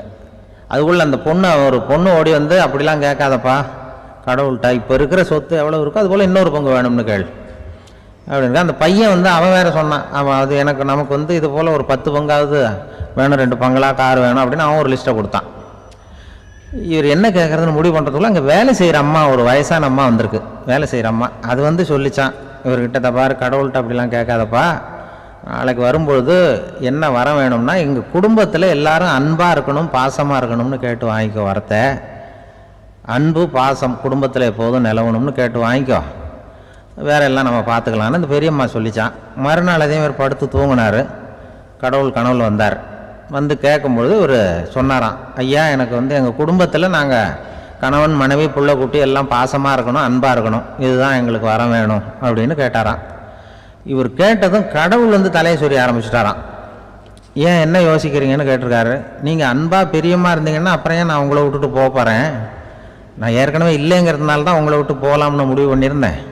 இப்போ நீங்கள் ஏற்கனவே பாசமாக இருந்தீங்கன்னா நான் இனிமேல் போக மாட்டேன், அதனால் ஏன் முடிவும் மாற்றிக்க வேண்டியது தான், உங்கள் கூட தான் இருக்க போகிறேன்னாராம். இப்படி ஒரு கதை சொல்லுவாங்க. அதனால் ஒரு குடும்பத்தில் அந்தந்த உறவு முறைகள் சரியாக இருக்கிற வரைக்கும் எல்லாம் நல்லாயிருக்கும். அங்கே தான் இறைவன் வாழும் இல்லம்ங்கிறாங்களே, அதுதான் அது. அதில் அந்த குடும்ப தலைவருங்கிறவர் கணவன் அப்படிங்கிறதுனால அவருக்கு தான் பொறுப்பு. அவருக்கு நிறைய சகிப்புத்தன்மை வேணும், கோபம் வரக்கூடாது, யார் என்ன சொன்னாலும் போகணும். சில கணவன்மார்கள் வந்து எது சொன்னாலும் மனைவி வந்து தட்டுறதில்லை. அங்கே போனால் போவாங்க, எதுக்கு போக சொல்கிறேன்னு கேட்குறதில்ல, போகிறது, இங்கே வான்னா வர்றது. திருவள்ளுவர் மனைவி இருந்தாருன்னு சொல்கிறாங்கல்ல, அது மாதிரி. அது எப்படின்னா ஒருத்தர் சொன்னார், அது அப்படி இல்லை, அதுக்கு ஒரு கதை சொன்னார். ஹிட்லர் வந்து வந்தாராம் ஒரு தடவை, ஒரு பெரிய கப்பல் மேலே, கப்பலுடைய மேல் தளத்தில் ஹிட்லர் வந்துக்கிட்டு இருக்கார். ஒரு இங்கிலீஷ் கேப்டன் எதிரில் நிற்கிறான். அவனுக்கு பெரிய ஆச்சரியம், இந்த ஆள் எப்படி இப்படி ஒரு தனி மனிதனாக இருந்துக்கிட்டு உலகத்தையே இப்படி இந்த பாடுபடுத்துகிறார் அப்படின்னு சொல்லி, உன்னுடைய வெற்றிக்கு என்ன காரணம்னு கேட்டாராம் அந்த இங்கிலீஷ் கேப்டன். இப்போ ஹிட்லர் சொன்னாராம், என்னுடைய வெற்றிக்கு காரணம் என்கிட்ட வேலை செய்கிற ஊழியர்கள், நான் கிழிச்ச கோட்டை தாண்ட மாட்டாங்க, நான் என்ன சொல்கிறேனோ அதை உடனே செய்வாங்க, ஏன் எதுக்குன்னு எதிர்த்து பேச மாட்டாங்க, அதுதான் என்னுடைய வெற்றிக்கு காரணம் அப்படின்னு சொல்லி அதை நிரூபித்து காட்டுறேன் பார் அப்படின்னு சொல்லி கையை தட்டினாராம் ஹிட்லர். உடனே ஒரு சிப்பாய் எங்கேருந்து வந்து லெஃப்ட் ரைட்னு போட்டு வந்து சல்யூட் பண்ணி நின்னான். உடனே ஹிட்லர் சொன்னார், நீ அப்படியே இந்த கப்பல் மேல் தளத்துலேருந்து அப்படி கடலில் வந்து செத்து போடா அப்படின்னு பொத்துன்னு குதிச்சுட்டான். எதுக்கு சொல்கிறேன் என்ன இதில், உடனே குதிச்சு செத்து போட்டான். இவருக்கு பெரிய ஆச்சரியம் கேப்டனுக்கு. ஹிட்லர் சொன்னார், இதுதான் என்னுடைய வெற்றிக்கு காரணம், தப்பார் இன்னொருத்தனை கூப்பிட்றேன் அப்படின்னு தட்டினா, இந்த பக்கத்துலேருந்து ஒருத்தன் வந்தான், லெஃப்ட் ரைட் வந்து நின்னா, நீ இப்படி குதிச்சு செத்து போடா அப்படின்னு பொத்துன்னு குதிச்சிட்டான். எதுக்கு போக சொல்கிறீங்கன்னு ஒன்றுமே கேட்கல, குதினா உடனே குதிச்சிட்டான். அப்போ ஹிட்லர் சொன்னார், இதே மாதிரி என்னுடைய ஒவ்வொரு ஊழியர்களும் இருக்கிறாங்க, நானும் ஊழியர்களை இழக்கிறதுக்கு தயாராக இல்லை, தப்பார் தயாராக இருப்பேன் எப்போதும், தப்பார் இன்னொருத்தரம் தட்டுறேன்னு இன்னொருத்தர் வந்தார். எதிர்த்தாவில் இருந்து ஒருத்தன் லெஃப்ட் ரைட் சல்யூட் அடித்தான். நீயும் குதிச்சு செத்து போடான்ருக்கார் ஹிட்லர். இவனால் பொறுக்க முடியல, இந்த இங்கிலீஷ் கேப்டன் அனாவசியமாக ஒவ்வொருத்தனாக குதிச்சுட்றானேன்னு சொல்லி ஓடி போய் அவனை குதிச்சிட்டான். குதிக்கிறதுக்கு முன்னாடி பிடிச்சி தனியாக எழுத்துட்டு போட்டான். தனியாக எழுத்துட்டு போய் அந்த சிப்பாய்கிட்ட கேட்டாரான் அந்த இங்கிலீஷ் கேப்டன், ஏன்ப்பா அந்த ஆள் குதிக்க சொல்கிறான்னா நீ ஏன் எதுக்குன்னு கேட்கறது இல்லையா, உடனே குதிச்சு செத்து போகிறீங்களே, இதெல்லாம் என்ன அநியாயம் அப்படின்ட்டுருக்கான் அந்த இங்கிலீஷ் கேப்டன் கையை பிடிச்சிக்கிட்டு. உடனே அந்த சிப்பாய்க்கு கோவம் வந்துட்டு தான், உடையா கையை, இவன்ட்ட வேலை பார்க்குறத விட உழுந்து செத்து போகலான்னு நான் குதிக்கிறான், என்ன அனாவசியமாக எதுக்கியா இருக்க சொல்கிறேன் அப்படின்னு சொல்லி குதிச்சுட்டானா. அதனால் இந்த உடனே சொல்கிறத செய்கிறாங்க பாருங்கள், அவங்கள நம்பக்கூடாது. கணவன்மார்களுக்கு ஒரு எச்சரிக்கை, சொல்கிறத உடனே செஞ்சுருவாங்க மனைவி, நீ அங்கே போனால் போவாங்க வரணும் அந்த ஹிட்லர் மாதிரி நினைக்கிறாங்கன்னு அர்த்தம். இதுகிட்ட பேசிக்கிட்டு இருக்கிறத விட சொல்கிறத செஞ்சுட்டு போடுவோமே, அப்படி சமாளிக்கிற கணவன்மார்கள் உண்டு.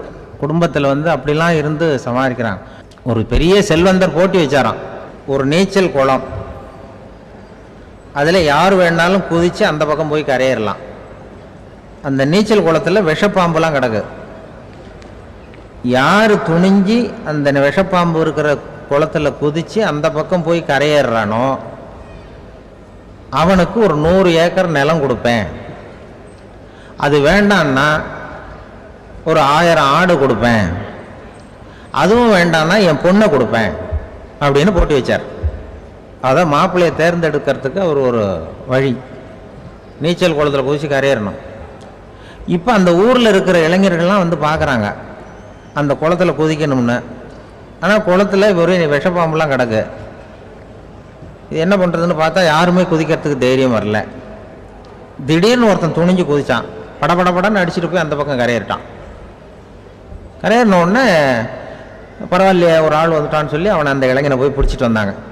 அந்த பெரியவர் கேட்டார், ஏப்பா இவ்வளவு பெரிய விஷப்பாம்பெல்லாம் கிடக்கிற நீச்சல் குளத்தில் நீ துணிஞ்சு குதித்து கரையேறி இருக்கிற, உனக்கு என்ன 1000 ஏக்கர் நிலம் கொடுத்துருவா, 100 ஏக்கர் நிலம் கொடுக்கவா சொல்கிறப்படி அப்படின்னா வேண்டாம் சார்ன்றான். ஓஹோ அப்படின்னா ஒரு 1000 ஆடு வேணுமா உனக்கு அப்படின்னா அதுவும் வேண்டாம் சார். ஓ அப்படின்னா என் பொண்ணு வேணுமா அப்படின்னா அதுவும் வேண்டாம் சாருங்கிறான். அப்புறம் எதுக்குடா குதிச்சுன்ட்டு என்ன உனக்கு என்ன தான் வேணும் அப்படின்னு கேட்டிருக்கார். என்னை எவன் பிடிச்சி தள்ளி விட்டவன்னு தெரியணும் அப்படின்றான். அதுக்காக அவன் பார்த்துருக்கான். அப்படி இருந்தால் தான் துணிச்சல் வரும் இந்த காலத்தில். எதுக்கு இவ்வளவு சங்கடம்லாம் வச்சாங்கன்னா, ஒரு குடும்பத்துக்கு தலைவராக வர வேண்டிய ஒரு ஆள், கணவனாக இருக்க வேண்டியவனுக்கு துணிச்சல் இருக்கா, தைரியம் இருக்கா அப்படிங்கிறது பார்க்கறதுக்காக இப்படிப்பட்ட தேர்வு முறைகள்லாம் வச்சுருந்தாங்க அந்த காலத்துலலாம். இயற்கையை புரிஞ்சுக்கிட்டு நாம் நடந்துக்கணும். அதனால தான் ஒரு கணவன் ஒரு மனைவி, அதான் ஒருத்தருக்கு ஒருத்தங்க. ஒன்றுக்கு மேலே சங்கடம் தான். ஒரு பஸ்ஸில் வந்து ரெண்டு பெண்கள் வந்துக்கிட்டு இருந்தாங்களாம். பஸ்ஸு பிரயாணம். 2 பெண்கள் வந்து பக்கத்தில் உட்காந்துருக்காங்க. அந்த கண்டக்டரை கூப்பிட்ருக்காங்க, இங்கே வாயா அப்படின்னு அந்த ஒரு அம்மா கூப்பிட்ருக்கு. என்னம்மா அப்படின்ட்டுருக்கார். வந்து இந்த ஜன்னலை திறந்து விட்டு போ அப்படின்னு. சரின்னு பக்கத்தில் இருந்த ஜன்னலை திறந்து விட்டு அவர் போயிட்டார். பக்கத்தில் இருந்தம்மா உடனே இங்கே வாயா மறுபடியும் வாயான்னு கூப்பிட்ருக்கு. வந்து என்ன இந்த ஜன்னலை மூடி விட்டு போ அப்படின்ட்டுருக்கு. மூடி விட்டு போனார். மறுபடியும் அந்த முன்னாடி கூப்பிட்டது வாமா வாயான்னு மறுபடியும் கண்டக்டரை கூப்பிட்டு, என்ன இந்த பார் இந்த ஜன்னலை வந்து நீ மூடி வச்சின்னா நான் மூச்சு திணறி செத்து போடுவேன். அப்புறம் உடனே பக்கத்தில் இருந்தம்மா தபாரியா அந்த அம்மா பேச்சை கேட்டுட்டு நீ திறந்து வச்சின்னா நான் குளிர் தாங்காமல் செத்து போடுவேன் அப்படின்னு அவர் தலையை பிச்சுக்கிறார் கண்டக்டர். என்னடா பெரிய ரொம்ப போச்சேன்னு, கொஞ்சம் தூரம் பிரயாணம் இதில் கூட அட்ஜஸ்ட் பண்ணி போகக்கூடாதா அப்படின்னு. அப்போ அந்த பஸ்ஸில் பின்னாடி ஒருத்தன் கடைசி சீட்டில் வெயில் தாங்காமல் சட்டையெல்லாம் கட்டி போட்டுட்டு ஒரு கிராமத்து ஆள் பீடி குடிச்சிட்டு வரான். அவர் கூப்பிட்ருக்கான் அந்த ஆள், அந்த கண்டக்டர் இங்கே வாயா அங்கே என்ன தகராறு அப்படின்னு. அந்த எதிர்த்து வீட்டுக்காரன் வந்தானே முன்னாடி பஞ்சாயத்துக்கு, அது மாதிரி கண்டக்டர் இங்கே வாயா, அவன் ஏன் நீ என்ன சொல்ல போகிற அப்படின்ட்டு வந்திருக்கான். சட்டையெல்லாம் கட்டி போட்டு பீடி குடிக்கிறோம், பீடி புகையை ஊதி விட்டு அங்கே என்ன தகராறு அப்படின்னு கேட்டிருக்கான். ஒன்றும் இல்லையா, அந்த அம்மா வந்து ஜன்னலை திறந்தா செத்து போவேங்கிறது, இந்த அம்மா ஜன்னலை மூடுனா செத்து போவேங்கிறது, நான் என்னையா பண்ணுறது ஒரு ஆள், இதுக்கு ஏன் ஏன் கவலைப்படுறேன், நான் சொல்கிறத கேள், நான் தீர்த்து வைக்கிறேன் பிரச்சனையை அப்படின்னு சொல்லிவிட்டு பீடியை எடுத்துக்கிட்டு புகையை ஊதிவிட்டு சொன்னானா, கொஞ்ச நேரம் அந்த ஜன்னலை மூடி வை அந்த அம்மா செத்து போவோம், அப்புறம் திறந்து வை இந்த அம்மா செத்து போவோம், நாம் நிம்மதியாக போகலாம் அப்படின்னு சொல்லிட்டு பீடி குடிக்க ஆரம்பிச்சிட்டான். அவருக்கு கோவம் வந்துட்டுது கண்டக்டருக்கு. நீ உனக்கு என்னையா நீ பாட்டுக்கு சொல்லிட்டு கொடுவ, அந்த 2 அம்மாவும் செத்து போச்சுன்னா அவங்க வீட்டுக்காரனுக்கெல்லாம் யார் பதில் சொல்கிறது அப்படின்னா, கவலையே படாத 2 பேருக்கும் நான் தான் வீட்டுக்காரன். அதனால தான் அந்த யோசனையை சொன்னேன் உங்ககிட்ட. ஆமாம், இதுதான் அந்த ஒன்றுக்கு மேலே போச்சுன்னா அது இயற்கைக்கு விரோதம், இப்படிலாம் ஆகும். அதனால தான் அவன் அவ்வளவு ஒன்றுமே வேண்டான்ட்டு கடைசி பெஞ்சில் போய் சீட்டில் உட்காந்துக்கிட்டான். அப்படி அது இயற்கையை புரிஞ்சுக்கிட்டு வாழணுங்கிறது முக்கியம். குடும்பத்தில் வந்து கணவனுடைய பங்கு என்ன, மனைவனுடைய பங்கு, குழந்தை குட்டிகள்லாம் சொல்லுவாங்க. அப்படி இருக்கணும். கணவன்கிறவனுக்கு நிறைய சகிப்புத்தன்மை தேவைப்படுது. இப்போ சில இதெல்லாம் இப்போ ஜாதி மத வேறுபாடெல்லாம் வந்து நம்முடைய முன்னேற்றத்தை வந்து தடுக்கும். விலங்குகள் வந்து நம்மளோட மேலானது. அதான் ஒரு ஊரில் ஒரு சிவன் கோயில் இருந்து தான், சிவன் கோயிலில் அந்த புறாவெல்லாம் வளர்ந்துக்கிட்டு இருந்திருக்கு. அந்த மாடத்தில், சிவன் கோயில் மாடத்தில் புறாவெல்லாம் குடியிருந்திருக்கு. உடனே அதுக்கு கும்பாபிஷேகம் பண்ணுறதுக்காக ஊரில் திட்டம் போட்டாங்க. சிவன் கோயிலுக்கு வெள்ளடிக்க ஆரம்பித்தாங்க. வர்ணம் பூச ஆரம்பித்ததும் அதுக்கு சாரம் கட்டுவாங்கல்ல, இந்த குச்சியெல்லாம் வச்சு சாரம் கட்டுவாங்க. உடனே இந்த புறாவெல்லாம் என்ன பண்ணிச்சான், இனிமேல் நம்ம இங்கே வெள்ளை அடிக்கிறாங்க, கும்பாபிஷேகம் வருது, நம்ம இங்கே குடியிருக்க முடியாது, எதிர்த்தாப்புல எங்கே போகலான்னு பார்த்துருக்கு. இந்த உயரம் கோபுரத்தில் இருந்த புறாவெல்லாம் எதிர்த்தாப்புல ஒரு மாதா கோயில் இருந்திருக்கு, சர்ச்சு, அங்கே சில மாடங்களில் புறாவெல்லாம் இருக்குது, சில மாடம் இருக்குது. உடனே நம்மளாம் அங்கே போடுவோம் கொஞ்சம் காலத்துக்குன்னு எல்லாம் புறப்பட்டு இந்த மாதா கோயிலுக்கு போயிடுது. அங்கே போனால் அங்கே இருக்கிற புறாவோடு சேர்ந்து இதுவும் குடியிருந்துட்டுருக்கு. கொஞ்ச நாள் என்னாச்சு, அங்கே கிறிஸ்மஸ் வந்துட்டுது. கிறிஸ்மஸ் வந்ததும் சரி இங்கேயும் வெள்ளடிக்க ஆரம்பிக்கிறாங்க. நம்ம மறுபடியும் எங்கடா போகிறதுன்னு பார்த்தா அங்கே இருக்கிற புறாவோட சேர்ந்து இதுவும் சேர்ந்து நேராக ஒரு பள்ளிவாசல் இருந்தது எதுக்கு, அங்கே இருக்கிற மாடத்தில் போய் அங்கே குடியேறிட்டுது எல்லாம். அங்கே போனால் அங்கே ரமலான் மாதம் வந்து ரம்ஜானுக்காக அதையும் புதுப்பிக்க ஆரம்பித்தாங்க. இது என்ன பண்ணுறதுன்னு சொல்லி இந்த 3 செட்டு புறாவும் சேர்ந்து என்ன பண்ணுச்சு, எங்கே போகலான்னு பார்த்தா மறுபடியும் அதுக்குள்ளே இந்த சிவன் கோயிலில் கும்பாபிஷேகம் முடிஞ்சு போச்சான், முடிஞ்சிருக்கு. அங்கே போடுவோம் எல்லாருன்னு சொல்லி எல்லா புறாவும் அந்த சிவன் கோயிலுக்கு வந்துட்டுது. அங்கே போய் மாடத்தில் அதை குடியிருந்துட்டுது. அப்போ திடீர்னு ஒரு நாள் பார்த்தா ஒரே கலவரம் பூமியில் எல்லாம் ஒருத்தனை ஒருத்தன் அருவாளை தூக்கிட்டு நிற்கிறான், குச்சி எடுத்து ஒருத்தனை ஒருத்தர் சுட்டுக்கிறான். ஒரே கலவரம், சத்தம், ஒரே மத கலவரம் வந்துட்டுது ஊரில். அப்போது புறாவெல்லாம் மாடத்தில் இருந்துக்கிட்டு ஒரு குஞ்சு புறா அவங்க அம்மாட்ட கேட்டுதான், இது என்ன இந்த மனுஷனுக்கு என்ன ஆச்சு, இந்த மனுஷனுக்கு என்ன ஆச்சு, அவன் கத்தியை தூக்கிட்டு நிற்கிறானே அப்படின்னு கேட்டுதான். ஒரு குஞ்சு புறா அவங்க அம்மாட்ட கேட்டுதான், அம்மா புறா. இப்போ அம்மா அந்த புறா சொல்லித்தான், மனுஷனுக்கு இப்போ மதம் பிடிச்சிருக்கு, அதான் கத்தியை தூக்கிட்டு நிற்கிறான் அப்படின்ட்டுருக்கு. இப்போ நமக்கெல்லாம் பிடிக்கலையே அப்படின்னு தான். அப்போ அந்த புறா சொல்லித்தான், அந்த பாருமா, நாம் வந்து இந்த சிவன் கோயிலில் இருந்தாலும் நமக்கு புறான்னு தான் பேர், இந்த மாதா கோயிலுக்கு போனாலும் நமக்கு புறான்னு தான் பேர், பள்ளிவாசலுக்கு போனாலும் நமக்கு புறான்னு தான் பேர். அந்த மனுஷன் அப்படி இல்லை. அவன் இங்கே இருக்கிற வரைக்கும் இந்துன்னு சொல்லுவான், அங்கே மாதா கோயில் இருந்தான்னா கிறிஸ்தவன்னு சொல்லுவான், பள்ளிவாசலில் இருந்தான்னா முஸ்லீம்னு சொல்லுவான். அப்போ குஞ்சு புறா அது என்ன இப்படி பண்ணுறாங்க மனுஷங்க, இப்போ அவங்கள விட நம்ம வசதி போல் இருக்க, நம்ம தேவலாம் போல் இருக்க அப்படின்னு தான் அந்த குஞ்சு புறா. அப்போ அந்த தாய் புறா சொல்லித்தான், உண்மைதான், அதனால தான் நம்ம மேலான இடத்துல இருக்கிறோம், அவன் கீழே நிற்கிறான் என்னமோ அப்படின்னு சொல்லித்தான். இதுதான் அந்த குடும்பம்ங்கிறது, சமுதாயம்ங்கிறது ஒரு பெரிய குடும்பம். அது இந்த புறாகிட்டேருந்து மனுஷன் கற்றுக்க வேண்டியிருக்கு. அப்படி இருக்குது இன்றைக்கி மனுஷனுடைய நிலைமை. அதை வந்து புரிஞ்சுக்கணும். அப்படி தான் ஒவ்வொரு இதுலேயும் நாம் வந்து நடந்து கொள்ள வேண்டியிருக்குது. மிருகங்கள்டேருந்து கற்றுக்கிற வாய்ப்பெல்லாம் இருக்குது. அந்த இதில் வந்து நம்ம குடும்பத்தில் வந்து என்னென்னா, இப்போ இந்த பிள்ளைகளை பற்றி சொல்லுவாங்க. இப்போ ராமர் லட்சுமணர் கதை சொல்லுவாங்க. அதாவது ராமரும் பரதனும் பந்து விளையாடிக்கிட்டு இருந்தாங்களாம் சின்ன வயசில் பந்து விளையாடிக்கிட்டு இருந்தாங்களாம். உடனே ராமர் வந்தாராம், வந்து கோசலை அவங்க அம்மா கோசலை மடியில் சோர்ந்து போய் உட்காந்தாராம். சந்தோஷமாக வந்து உட்காந்துருக்கார். அப்போ அந்த கோசலை அம்மா கேட்டாங்களாம், ஏன்ப்பா அப்படி இவ்வளவு சந்தோஷமாக இருக்கே, என்ன காரணம் அப்படின்னு கேட்டிருக்கார். அப்படின்னு அந்த அம்மா கேட்டிருக்கு. ராமன் சொன்னான்னா, என் தம்பியோட நான் பந்து விளையாண்டுக்கிட்டு இருந்தேன், பரதன் அவன் வந்து ஜெயிச்சுட்டான், நான் தோத்துட்டேன், என்னை வந்து அவன் ஜெயிச்சுட்டான், அவனுடைய வெற்றி வந்து எனக்கு சந்தோஷமாக இருக்குது, தம்பியோட வெற்றி, அதனால் நான் சந்தோஷமாக இருக்கேன்னு சொல்லியிருக்கு. அந்த அம்மாவுக்கு ரொம்ப சந்தோஷம், தம்பி ஜெயிக்கிறாங்கிறத பற்றி அண்ணன் வந்து சந்தோஷப்படுறானே அப்படின்னு. கொஞ்ச நேரத்தில் பரதன் வந்திருக்கான். அவன் சோர்ந்து போய் கலங்கி போய் வந்து அதே அம்மா மடியில் உட்காந்துருக்கான். நீ ஏன்ப்பா, நீ தான் ஜெயிச்சுட்டியாமே, நீ என்னத்துக்கு வருத்தப்பட்டுக்கிட்டு வர அப்படின்னு கேட்டிருக்க அந்த அம்மா. அப்போ பரதன் சொன்னானா, நான் ஜெயிக்கணுங்கிறதுக்காக அண்ணன் விட்டு கொடுத்தாரு, தோத்துட்டாரு, அதனால் எனக்கு வருத்தமாக இருக்குது, உண்மையில் அவர் தான் ஜெயிச்சிருக்க வேண்டியது, எனக்காக விட்டு கொடுத்தாரு, அதனால் நான் வருத்தப்படுறேன்னா. அப்போ அந்த அம்மா சொல்லித்தான், இப்படி தான் தம்பியினுடைய வெற்றி அண்ணனை சந்தோஷப்படுத்துது, அண்ணனுடைய தோல்வி வந்து தம்பியை வருத்தப்பட வைக்குது, இப்படி தான் இருக்கணும் அண்ணன் தம்பின்னா, அப்படி தான் குடும்பத்திலையும் இருக்கணும்னு சொல்லி அந்த அம்மா சொன்னதாக சொல்லுவாங்க ராமாயண கதை. அதே போல் இப்போ இதில் வரும், நபிகள் நாயகத்தினுடைய பேரர்கள், பாத்திமாவனுடைய பிள்ளைகள் 2 பேர், ஹசன் ஹுசைன் 2 பேர் நபிகள் நாயகத்தினுடைய பேரன்மார்கள். அன்னை பாத்திமாவனுடைய குழந்தைகள். ஹசனும் ஹுசைனும் பேசிக்கிறதே இல்லையா கொஞ்ச நாள். இந்த அம்மாவுக்கு அதை பார்க்குறாங்க, ஏதோ அண்ணன் தம்பிக்குள்ளே ஏதோ தகராறு போல் இருக்கு, ஏன் பேசிக்க மாட்டேங்கிறாங்க அப்படின்னு சொல்லி அந்த பிள்ளைகளை கூப்பிட்டு வச்சு அந்த அம்மா புத்தி சொல்லிச்சான். இதை பாருப்பா, நீ வந்து அண்ணன் தம்பிக்குள்ளே இது மாதிரி இருக்கக்கூடாது, உங்கள் பாட்டனார் ஒரு புத்திமதி சொல்லியிருக்காரு, உனக்கு தெரியுமா, ஒரு முஸ்லீம் இன்னொரு முஸ்லீமோடு 3 நாட்களுக்கு மேல் பேசாமல் இருந்தால் அது அவனை கொலை செய்வதற்கு ஒப்பாகும் அப்படின்னு நபிகள் நாயகம் சொல்லியிருக்கார், தெரியுமா உனக்குன்னு அந்த அம்மா சொல்லிச்சான். அப்போ அந்த தம்பிக்காரர் சொன்னாராம், ஹுசைன் சொல்லியிருக்கார், அதுவும் எனக்கு தெரியும், அதே தாத்தா பாட்டனார் என்ன சொல்லியிருக்காருன்னா, அந்த 2 பேரில் யார் முதல்ல சலாம் சொல்கிறாங்களோ, யார் முதல்ல முன்னாடி பேசுகிறாங்களோ அவங்களுக்கு சொர்க்கம் கிடைக்கும், இறைவனுடைய ஆசி கிடைக்கும்னு சொல்லியிருக்கிறார். அந்த ஆசி அண்ணனுக்கு கிடைக்கட்டுமேங்கிறதுக்காக நான் பேசாமல் இருக்கிறேன் அப்படின்னா. அந்த ராமனும் பரதனும் எப்படி இருந்தாங்களோ அப்படி தான் ஹசனும் ஹுசைனும் இருந்திருக்கிறார்கள். அந்த பாசம்தான் குடும்பத்தில் வேணும். குடும்பத்தில் அண்ணன் தம்பி எப்படி நடந்துக்கணும், அம்மா பிள்ளை எப்படி நடக்கணும் அப்படிங்கிறது தான். ஏன்னா தாய் அம்மாவுக்கு எப்போதுமே பிள்ளைங்கள் அம்மா பக்கம்தான் இருக்கும். அம்மா பிள்ளைங்க தான் அதிகம். இதில் ஒரு பெரிய நீதிபதி இருந்தார் சென்னையில், உண்மையாக நடந்தது.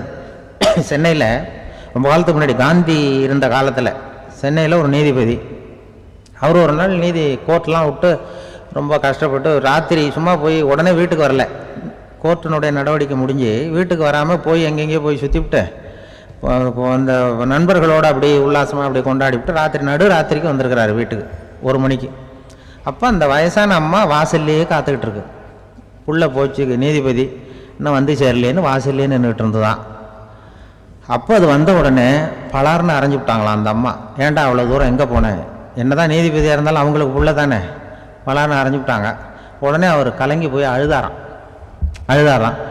மறுநாள் கேட்டிருக்காங்க அந்த பக்கத்தில் இருந்தவங்க, ஏன் நீ பெரிய நீதிபதி, பெரிய பதவியில் இருக்க, அதனால் உன்னை உங்கள் அம்மா அடிச்சிட்டாங்கன்னு அழுதியா அப்படின்னு கேட்டாங்களாம். அப்போ அவர் சொன்னாராம் நீதிபதி, இல்லை நான் இது மாதிரி எங்கள் அம்மாக்கிட்ட அடிக்கடி அடி வாங்குவேன். எப்போதும் அவங்க அடிக்கிற அடி பலமாக விழும். இப்போ அவங்க அடித்தது எனக்கு வலிக்கவே இல்லை. அந்த அளவுக்கு அவங்களுக்கு வயசாகிட்டுதே, பலம் குறைஞ்சிட்டுதேன்னு நினச்சி அழுதேன் அப்படின்னுக்காரான். அதுதான் புள்ள அம்மா பேரில் உள்ள பாசங்கிறது. மனசை மற்றவங்கெல்லாம் கட்டுப்படுத்துன்னு தான் சொல்கிறாங்க. ஆனால் அருள் தந்தை தான் சொல்கிறார், மனசை நீ அடக்க நினைத்தால் அது அலையும், அதை அறிய நினைத்தால் அது அடங்கும். மனசை புரிஞ்சுக்கிறதுக்கு முயற்சி பண்ணணுமே தவிர அதை அடக்கிறதுக்கு முயற்சி பண்ணாத. அதை அடக்க முடியாது. அது அனுபவப்பட்டவங்களுக்கு தான் தெரியும். ஒருத்தன் நான் மனசை அடக்கிறேன், இது என்ன பெரிய காரியம்ட்டு போனானா காட்டில் போய் உட்காந்தான். இங்கே வீட்டில் உட்காந்தா எல்லாரும் போயிட்டு இருப்பாங்க, பெரிய தொந்தரவாக இருக்கும். காட்டுக்கு போய் உட்காந்து நான் மனசை அடக்கிறேன்ட்டு உட்காந்துருக்கான். ஒரு தனி மரத்தடியில் போய் உட்காந்துட்டான், மனசை அடக்கிறேன். அங்கே போனால் எதிர்த்தாப்புல ஒரு பொண்ணு நடன பள்ளிக்கு போயிட்டு இருக்கு. ஒரு ஒத்தையடி பாதை, அங்கே ஒரு டான்ஸு ஸ்கூல் ஏதோ ஒன்று இருக்குது. அதில் தினம் பயிற்சிக்காக தினம் 8 மணி, காலையில் 8 மணிக்கு அந்த அம்மா போயிட்டு இருக்கு, நடன அம்மாது.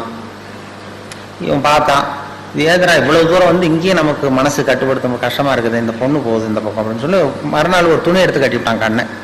துணி எடுத்து கண்ணை கட்டிக்கிட்டான். இல்லை இனிமேல் ஒன்றும் பிரச்சனை இல்லை, நான் மனசை கட்டுப்படுத்துகிறேன் அப்படின்னு உட்காந்தான். மறுநாள் காலையில் 8 மணிக்கு அது காலில் கட்டியிருக்கிற சதங்க ஜல்லுன்னு சத்தம் கேட்டுதான். காது வழியாக உள்ள வந்தது. அப்புறம் காதையும் ஒரு துணியை போட்டு கட்டி விட்டான். இனிமேல் ஒன்றும் கவலை இல்லைன்னு. மறுநாள் காலையில் 8 மணிக்கு அது தலையில் வச்சிருக்கிற பூ வாசம் அடிச்சிருக்கு லேசா. வேற மூக்கும் தொந்தரவு பண்ணுதுன்னு அதையும் கட்டி விட்டான்.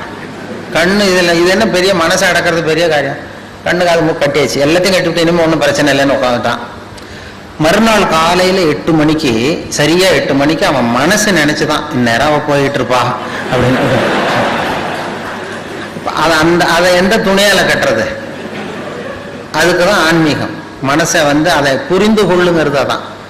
மனசு இப்படிப்பட்டதுங்கிறத புரிஞ்சுக்கோ, அதை அடக்க நினைக்காத அப்படின்னு அருள் தந்தை சொல்றது. அடக்க நினைத்தால் அது அலையும், அறிய நினைத்தால் அது அடங்கும். அதனால மனசை புரிஞ்சுக்கிறதுக்கு முயற்சி பண்ணுங்க, அதை அடக்கிறதுக்கு முயற்சி பண்ணாதீங்க. ஒன்றும் சொல்ற இவர் இந்த அருள் தந்தை அவர்கள் தான் சொல்றாரு. மனசு நம்ம கிட்ட விளையாடிக்கிட்டே இருக்கும். இப்போ ஒரு என்ன ஒன்று இருக்கிறான், அவன் பாட்டுக்கு காய்கறி வாங்கிறதுக்காக ஒரு மார்க்கெட்டுக்கு போனானா பைய எடுத்துக்கிட்டு. அவனுக்கு ரொம்ப பிடிச்ச காய்கறி ஏதோ அதை பிரியமாக ஒரு 50 ரூபா நோட்டை எடுத்து வச்சுக்கிட்டு போயிருக்கான். காய்கறிலாம் வாங்கிட்டான். வாங்கினதுக்கு அப்புறம் அந்த 50 ரூபா எடுக்கணும், பையில பார்க்குறான், பைய ஓட்ட எங்கேயோ விழுந்துடுது, வழியில் எங்கேயோ விழுந்துட்டு ஏதோ போயிட்டுது. ஆஹா நம்ம வாங்க முடியலையேன்னு சொல்லி வாங்கின காய்கறி திருப்பி காய்கறிக்காரன்ட்ட கொடுத்துட்டு வருத்தப்பட்டுக்கிட்டே வந்தானா. வீட்டில் மூஞ்சி தொங்க போட்டு உட்காந்துருக்கான். ஏன் இப்படி போனீங்க, காய்கறி எங்கன்னு கேட்டிருக்கேன் அந்த அம்மா. எல்லாம் வழியில் எங்கேயோ காசு விழுந்துட்டுது, அல்லது எங்கே போயிட்டுது, பைய ஓட்ட என்ன பண்ணுறது அப்படின்னு அவன் அழ ஆரம்பிச்சுட்டான். ரொம்ப கவலைப்பட்டான். சரின்னு விட்டாச்சு. அப்புறம் கொஞ்ச நாள் கழிச்சு அதே மாதிரி ஒரு நாள் புறப்பட்டான் 50 ரூபா வச்சுட்டு மார்க்கெட்டுக்கு. அப்போ வழியில் ஒரு பையன் அழுதுகிட்டே வந்திருக்கான். ஏன்டா அழுறேன் அப்படின்னா, எனக்கு பரீட்சைக்கு பணம் கட்டுறதுக்கு பணம் இல்லை, வீட்டில் அடிக்கிறாங்க, என்ன பண்ணுறது, இன்னைக்கு பரீட்சை எழுத முடியலன்னு அழுதுட்டு போயிருக்கான் ஒரு பொடியன். இவன் உடனே கவலைப்படாதப்பா, இந்தாண்டு இந்த 50 ரூபாய் எடுத்து கொடுத்து நீ கொண்டு போய் பரீட்சை கட்டுன்னு இவன் காய்கறி வாங்க போல திரும்பி வந்துட்டான். சந்தோஷமாக சிரிச்சுக்கிட்டு இருந்தான். அப்போ அந்த அம்மா கேட்டுவான், நீ அன்னைக்கு ஒரு நாள் போனப்பையும் 50 ரூபாயை இழந்துட்டு வந்த, இன்னைக்கு போனப்பையும் 50 ரூபாயை இழந்திருக்கிற, அந்த இழப்பு உன்னை கவலைப்பட வச்சுது, இந்த இழப்பு உன்னை மகிழ வைக்குது, சந்தோஷப்பட வைக்குது. என்ன 2 இழப்பு தானே அன்னைக்கு 50 ரூபா போச்சு, இன்னைக்கு 50 ரூபா போச்சு, அன்னைக்கு கவலைப்பட்ட இன்னைக்கே சந்தோஷமா இருக்கேன்னு கேட்டிருக்கேன். அப்பதான் இவன் யோசிக்க ஆரம்பிச்சானா. யோசிக்க ஆரம்பிச்சும் போது புரிஞ்சுது அவனுக்கு. அதாவது அன்னைக்கு பொருள் அவனை விட்டு போச்சு, இன்னைக்கு பொருளை விட்டு அவன் விலகி வந்தான். இதுதான் அவனுடைய மகிழ்ச்சிக்கு காரணம், மன நிம்மதிக்கு காரணம்ங்கிற நுட்பத்தை புரிஞ்சுக்கிட்டானா. பொருள் தானாக விலகி செல்லுவதுங்கிறது ஒண்ணு, பொருளை நாம இழக்கிறதுன்னு ஒண்ணு. அந்த நுணுக்கத்தை நீ மனசு உன்னை ஏமாத்தும், நீ மன விஷயத்துல ஜாக்கிரதையா இருக்குன்னு சொன்னாங்க. அந்த நுணுக்கத்தை தான் மகரிஷி நமக்கு கற்றுக் கொடுக்குறார். மனசை புரிஞ்சுங்கோ.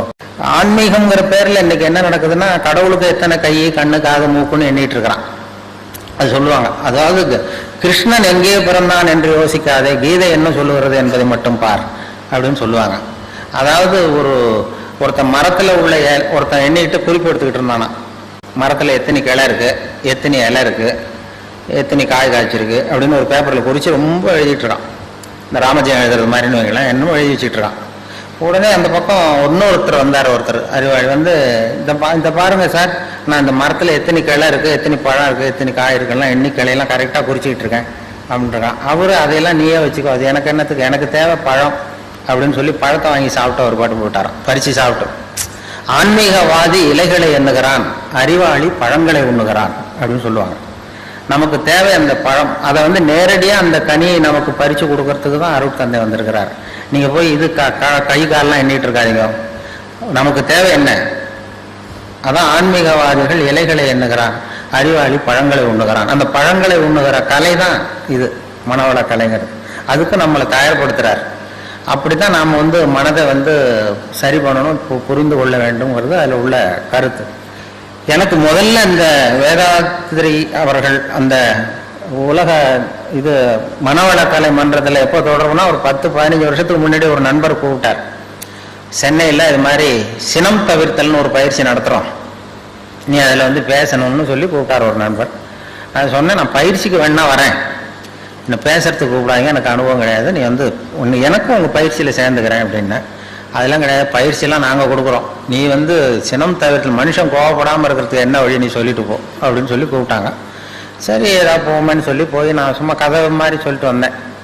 கோவப்படுறது மனுஷ இயல்பு, அது என்ன பண்ணுறதுன்னா அப்படின்னு சொல்லி ஒரு கதை சொன்னாங்க. மீனம்பாக்கம் ஏர்போர்ட்டில் ஜப்பானுக்கு போக வேண்டிய ஒரு பிரயாணி நிறைய லக்கேஜெல்லாம் தூக்கிட்டு வந்திருக்காரு.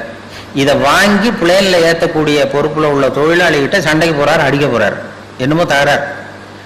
இவர் கடுமையாக இருக்குது, ஒரு முகம் கோவப்படுறாரு.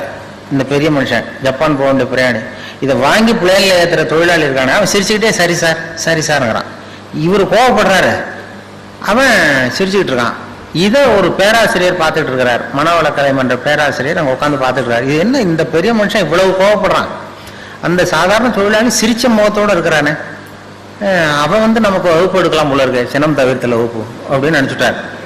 உடனே இதெல்லாம் முடிஞ்சது, அவர் வச்சு திட்டிட்டு போயிட்டாரு. அப்புறம் அவன் லக்கேஜ் எடுத்துட்டு போனா எல்லாம் முடிஞ்சது. அப்புறம் பிளேன் ஜப்பானுக்கு ஏறி போயிட்டார். அதுக்கப்புறம் இந்த பேராசிரியர் அவனை ஓடி பிடிச்சி கொண்டு வந்தார் அந்த தொழிலாளியை. தவாரப்பா, நாங்கள்லாம் சினம் தவிர்த்தல்னு பயிற்சி ரொம்ப காலமா நடத்திட்டு இருக்கோம், நான் இது நடைமுறையில் இன்னைக்கு அந்த ஆள் ஒன்று அவ்வளவு திட்டனா பெரிய பதிலுக்கு முகம் கூட சொல்லிக்கல, சிரிச்சுக்கிட்டே இருந்தே, அது எப்படி அவ்வளவு திட்டம், அவனுக்கு கோவமே வரலையா உனக்கு அப்படின்னாரு. அப்பா அவன் சொன்னான், அப்படி இல்லை சார், மனுஷன்னு பிறந்தா கோவம் வராமல் இருக்காது, கோவம் வரும், எல்லாருக்கும் கோவம் வரதான் செய்யும், ஒவ்வொருத்தரும் அவங்கவுங்க வழியில் அதை டீல் பண்ணுவாங்க. நீ என்னடா பண்ணேன்னு கேட்டிருக்காரு. ஒன்றும் இல்லை சார், அவர் அந்த பெரிய மனுஷன் ஜப்பான் போயிட்டு இருக்காரு, அவர் லக்கேஜ் எல்லாம் அமெரிக்கா போயிட்டு இருக்கு.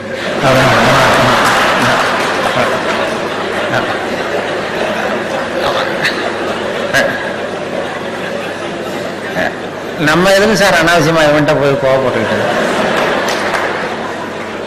நம்ம வழியில நம்ம சினத்தை தவிர்த்துக்கிட்டா போகுது அப்படின்னு சொல்லி, இதுதான் எனக்கு தெரிஞ்ச சினம் தவிர்த்தல்னு சொல்லி அங்க பேசிட்டு வந்துட்டேன் 15 வருஷத்துக்கு முன்னாடி. அதுக்கு வரைக்கும் இன்னைய வரைக்கும் அதுக்கப்புறம் கூப்பிடுறதே இல்லை என்ன. அப்புறம் இப்போ போன மாசம் அவரை பார்த்து, ஏன் சார் மறுபடியும் ஒரு சினம் தவிர்த்தல் என்ன கூப்பிடுங்களேன்னு. அது வேணாம் சார், நாங்கள் எங்களுக்கு தெரிஞ்சபடி சொல்லி கொடுத்துக்கிறோம், நீங்க வேணா பயிற்சிக்கு வேணா வாங்க அப்படின்னு கூப்பிட்டார். மனசை இது பண்றது சொன்னேனே, வாழும் போதே செத்து போகிறவர்கள் செத்த பிறகும் வாழ்ந்து கொண்டிருப்பார்கள் அப்படிங்கிறது ஒரு தத்துவம். வாழும் போதே செத்து போகிறவர்கள் செத்த பிறகும் வாழ்ந்து கொண்டிருப்பார்கள். அது எப்படி வாழும் போதே செத்து போறதுன்னா, அதை புரிஞ்சுக்கிறதுக்கு ஒரு கதை சொல்லுவாங்க. அப்படின்னா ஒருத்தர் ஆப்பிரிக்காவுக்கு போனாராம், ஒரு கிளி கொண்டு வந்தாராம், பிடிச்சி கொண்டு வந்தார். இங்கே ஒரு கூண்டில் வச்சு வளர்த்துக்கிட்டு இருக்காரு. வீட்டில் கூண்டில் கிளியை வச்சு வளர்த்துக்கிட்டு இருக்காரு. வேலைக்கு சாப்பாடு தண்ணி எல்லாம் வைக்கிறாரு. அது பாட்டு அந்த கூண்டுக்குள்ளே அந்த கிளி இருக்கு. மறுபடியும் இவர் வந்து ஆப்பிரிக்காவுக்கு போகிறார், அந்த அந்த வளர்த்தவர். அப்போ அந்த கிளிகிட்ட கேட்டாராம், கூண்டு கிளிகிட்ட போய், இந்த வார கிளியே, நீ பிறந்த இடத்துக்கு நான் போகிறேன், இப்போ மறுபடியும் அங்கே உன் சொந்தக்காரங்க நிறைய பேர் இருப்பாங்க, அவங்களுக்கு ஏதாவது செய்தி இருந்தால் சொல்லு, உனக்கு சொந்தக்காரங்க இருந்தால் செய்தி இருந்தால் சொல்லிட்டு வரேன் இருக்கார் அந்த கிளிகிட்ட. இந்த கிளி கூண்டுக்குள்ளேயே உட்காந்துக்கிட்டு, ஏதோ நான் கூண்டுக்குள்ளே இப்படியே வேலைக்கு சாப்பாடு கிடைக்குது, தண்ணி கிடைக்குது, கூண்டுக்குள்ளே காலத்தை ஓட்டிகிட்டு இருக்கேன்னு சொல்லு அப்படின்ட்டு இருக்கு. இவர் நேராக போனார் ஆப்பிரிக்காவுக்கு. போய் அங்கே காட்டு பக்கம் போய் இப்படியே ஒவ்வொரு மரமாக பார்த்து சொல்லிகிட்டு இருந்தாராம். கிளி பார்த்து, உங்கள் ஜோடி கிளி எங்கள் கூண்டில் இருக்குன்னு. எதுவும் கவனிக்கல எந்த கிளியும். ஒரே ஒரு கிளி மட்டும் தனியாக உட்காந்துருந்துதான் ஒரு கிளையில்.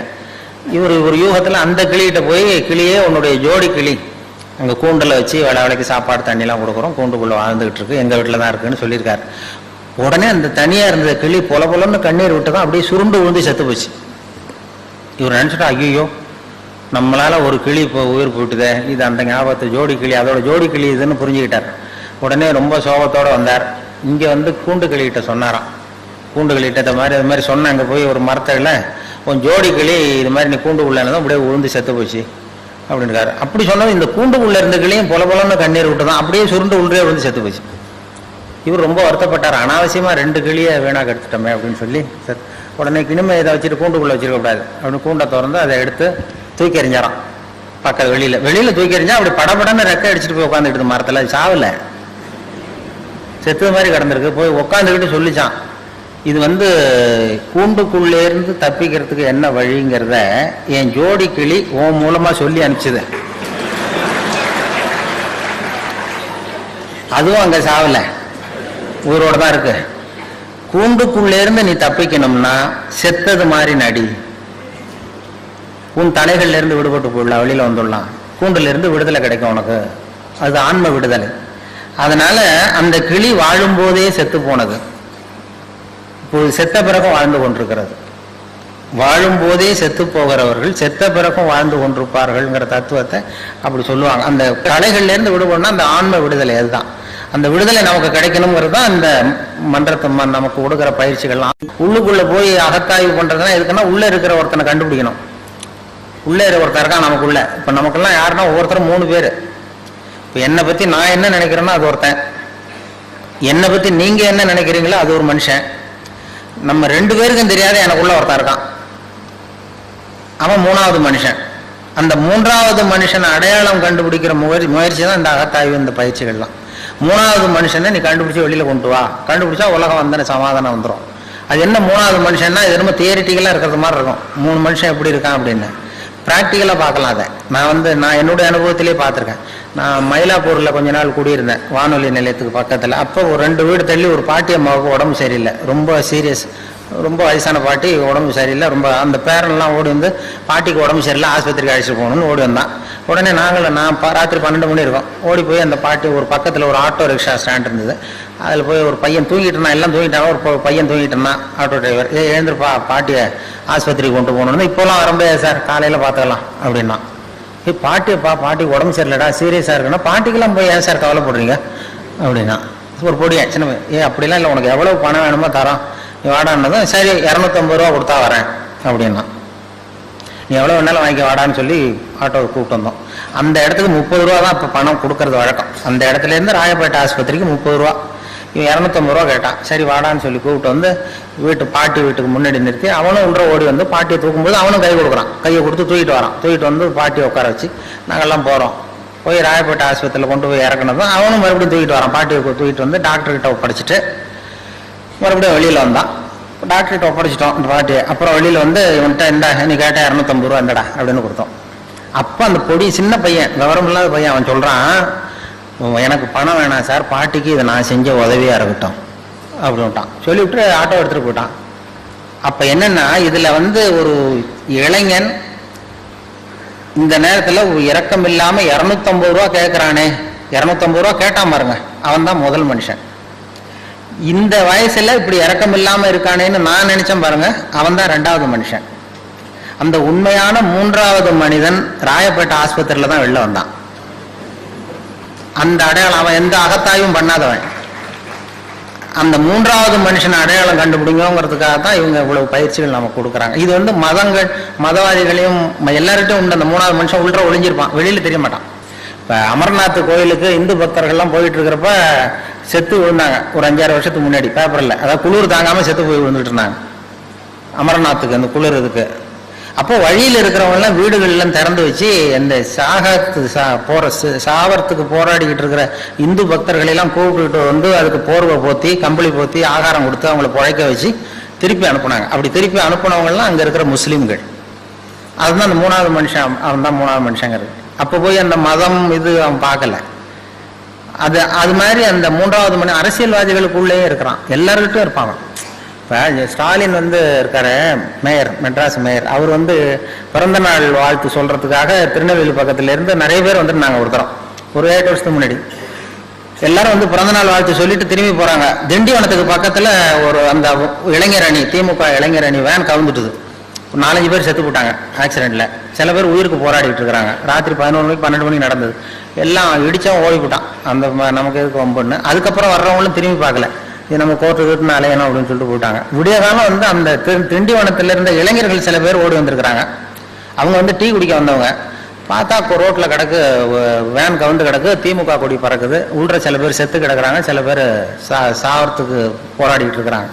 இந்த இளைஞர்கள் டீ குடிக்க வந்த பசங்க ஓடி போய் அவங்கள பார்த்து உடனே அவங்களை பிடிச்சி இழுத்து காப்பாற்றி கொண்டு போய் ஆஸ்பத்திரியில் சேர்த்து அவங்களுக்கு வேண்டிய வைத்திய வசதியெல்லாம் பண்ணி கொடுத்து குடும்பத்திலேருந்து எல்லாம் குணம் கொடுத்து அப்புறம் அவங்க ஊருக்கு தண்டி கொடுத்து எல்லாரையும் வரவழைச்சி அந்த பரிபூர்ணமாக குணப்படுத்தி வீட்டுக்கு அனுப்புகிற வரைக்கும் அந்த இளைஞர்கள் துணையாக இருந்தாங்களாம். இதில் என்ன விஷயம்னா, அந்த கவிழ்ந்த அடிபட்டவன் பூரா திமுக இளைஞரணி, அதை காப்பாற்றினவங்க பூரா அதிமுக இளைஞரணி. அப்போ கேட்டாங்களாம், இது என்னடா அந்த கட்சிக்கு போய் நீ உதவி பண்ண, நமக்கு விரோதி இல்லையான்னு கேட்டிருக்கான் அந்த இவரை இளைஞரணி தலைவர். கட்சி என்னடா கட்சி, மனுஷனோட கட்சியா முக்கியம் அப்படின்னாராம். இதுதான் அந்த மூணாவது மனுஷன். மதவாதிகளுக்குள்ளேயும் இருக்கிறான், அரசியல்வாதிக்குள்ளேயும் இருக்கிறான், விவரம் தெரியாத ஒரு ஆட்டோ டிரைவர் உள்ளே இருக்கிறான். அவனுக்கெல்லாம் அப்பப்போ வெளியில வரான். நாம நிரந்தரமா வெளியில் கொண்டு வரணும். தீவிரவாதிக்கு உள்ளே அந்த மூணாவது மனுஷன். இந்த இதுல மதுரையில இமாம் அலி, ஐதர் அலின்னு 2 தீவிரவாதிகள் போலீஸையே சுட்டுவிட்டு ஓடி வந்தாங்க. போலீஸ்காரர் செத்து போட்டாரு. தப்பிக்கிறதுக்காக உயிருக்கு பயந்து ஓடி வராங்க. பின்னாடி துப்பாக்கியோட ஓடி வருது போலீஸ். அப்போ அந்த பைபாஸ் ரோடு வழியா வராங்க. வர்றப்ப அப்பதான் ஸ்கூல் விட்டு சின்ன குழந்தைகள்லாம் தள்ளாடி முதுகுல பொசம் விட்டு வெளியில வந்திருக்கு. ஸ்கூல் விடுற நேரம் இவன் துப்பாக்கிகளை துரத்திட்டு போறாங்க 2 தீவிரவாதிகளை. அப்ப இந்த பரபரப்புல 2 பிள்ளைங்க தடுமாறி கீழே வந்துட்டுதான். அப்ப அந்த உயிருக்கு பயந்து ஓடிட்டு இருக்கிற அந்த தீவிரவாதிகள் இமாம் அலியும் ஐதர் அலியும் இந்த கீழே விழுந்த குழந்தைகளை தூக்கி கொண்டு போய் ஓரத்துல வச்சுட்டு அப்புறம் ஓடினான். அதுதான் மூணாவது மனுஷன். இந்த மூன்றாவது மனிதனை அடையாளம் கண்டுகொள்ளுங்கள் அப்படிங்கிறது தான் இங்க நாம அதுக்காக இந்த இவ்வளவு முயற்சியெல்லாம் நடக்கிறது. நமக்குள்ள ஒருத்தர் இருக்கிற அந்த மூன்றாவது மனிதனை அடையாளம் கண்டுபிடிச்சு வெளியில கொண்டு வரணும். அப்பதான் அதை கண்டுபிடிச்சிட்டா உலகம் இன்பமயமா இருக்குங்கிறது தான் இது. வேற கடவுள் அங்க எங்க தேடிட்டு இருக்காது. உள்ளே இருக்கிற அவன் தான் கடவுள். உள்ளே இருக்கிறான் பாருங்க அந்த மூணாவது மனுஷன், அவன் தான் அந்த இறைவன். ஒரு தெருவுல 2 பேர் சண்டை போட்டுக்கிட்டு இருந்தான். ஒருத்தன் மூஞ்சில ஒருத்தன் குத்திக்கிட்டு இருந்திருக்கான். ரொம்ப கடுமையா சண்டை 2 பேருக்கு இடையில.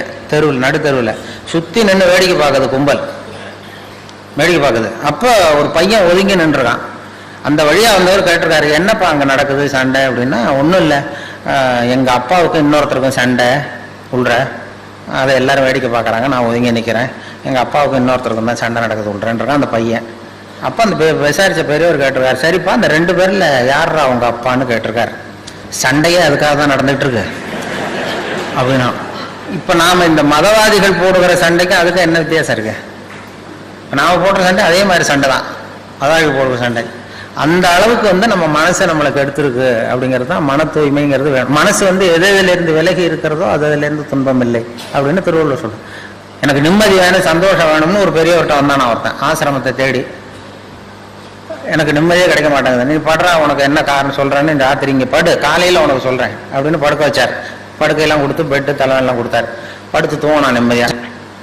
மறுநாள் எழுந்திரிச்சான். இவர் வந்தார், அந்த குரு எழுந்துடுறா அப்படின்னா எழுந்திரிச்சான்.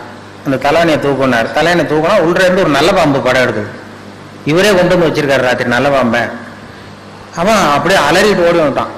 அப்ப கேட்டாரான், ஏண்டா ஒரு நல்ல பாம்பை தலைக்கு அடியில வச்சுக்கிட்டு எப்படி உன்னால நிம்மதியா தூங்க முடிஞ்சது? ராத்திரி பூரா நிம்மதியா தூங்கியிருக்க, நல்ல பாம்பு உன் தலைக்கு பக்கத்திலே இருக்கு, அதை வச்சுக்கிட்டு எப்படிடா நீ தூங்கினேன் அப்படின்னு கேட்டாராம். அது இருக்கிறது எனக்கு தெரியாதுங்க, அதனால தூங்கினேன். என் மனசு அதிலிருந்து விலகி இருந்தது, அதனால நிம்மதியாக இருந்தேன் நான். அதுதான் மனது எது இதிலிருந்து விலகி இருக்கிறதோ அது அதிலிருந்து நீங்கள் நிம்மதியாக இருப்பீர்கள் அப்படிங்கிறது தான். இதெல்லாம் வந்து மனதை புரிந்து கொள்ளுகிற போதுதான் இந்த கருத்துல நமக்கு தெரியும். மனசை அடக்க நினைக்கிறவனுக்கு இதெல்லாம் தேவையில்லை. அவன் கண்ணையும் காதையும் இது கட்டிட்டு இருந்தான்னா போறோம். இன்னைக்கு எத்தனையோ இதெல்லாம் பண்ணிட்டு இருக்கிறோம். நிறைய போர், சண்டை, உலக யுத்த அபாயம், அது இதுன்ட்டு எத்தனையோ சண்டைகள். இதில் மதவாதிகள் சண்டை வேற.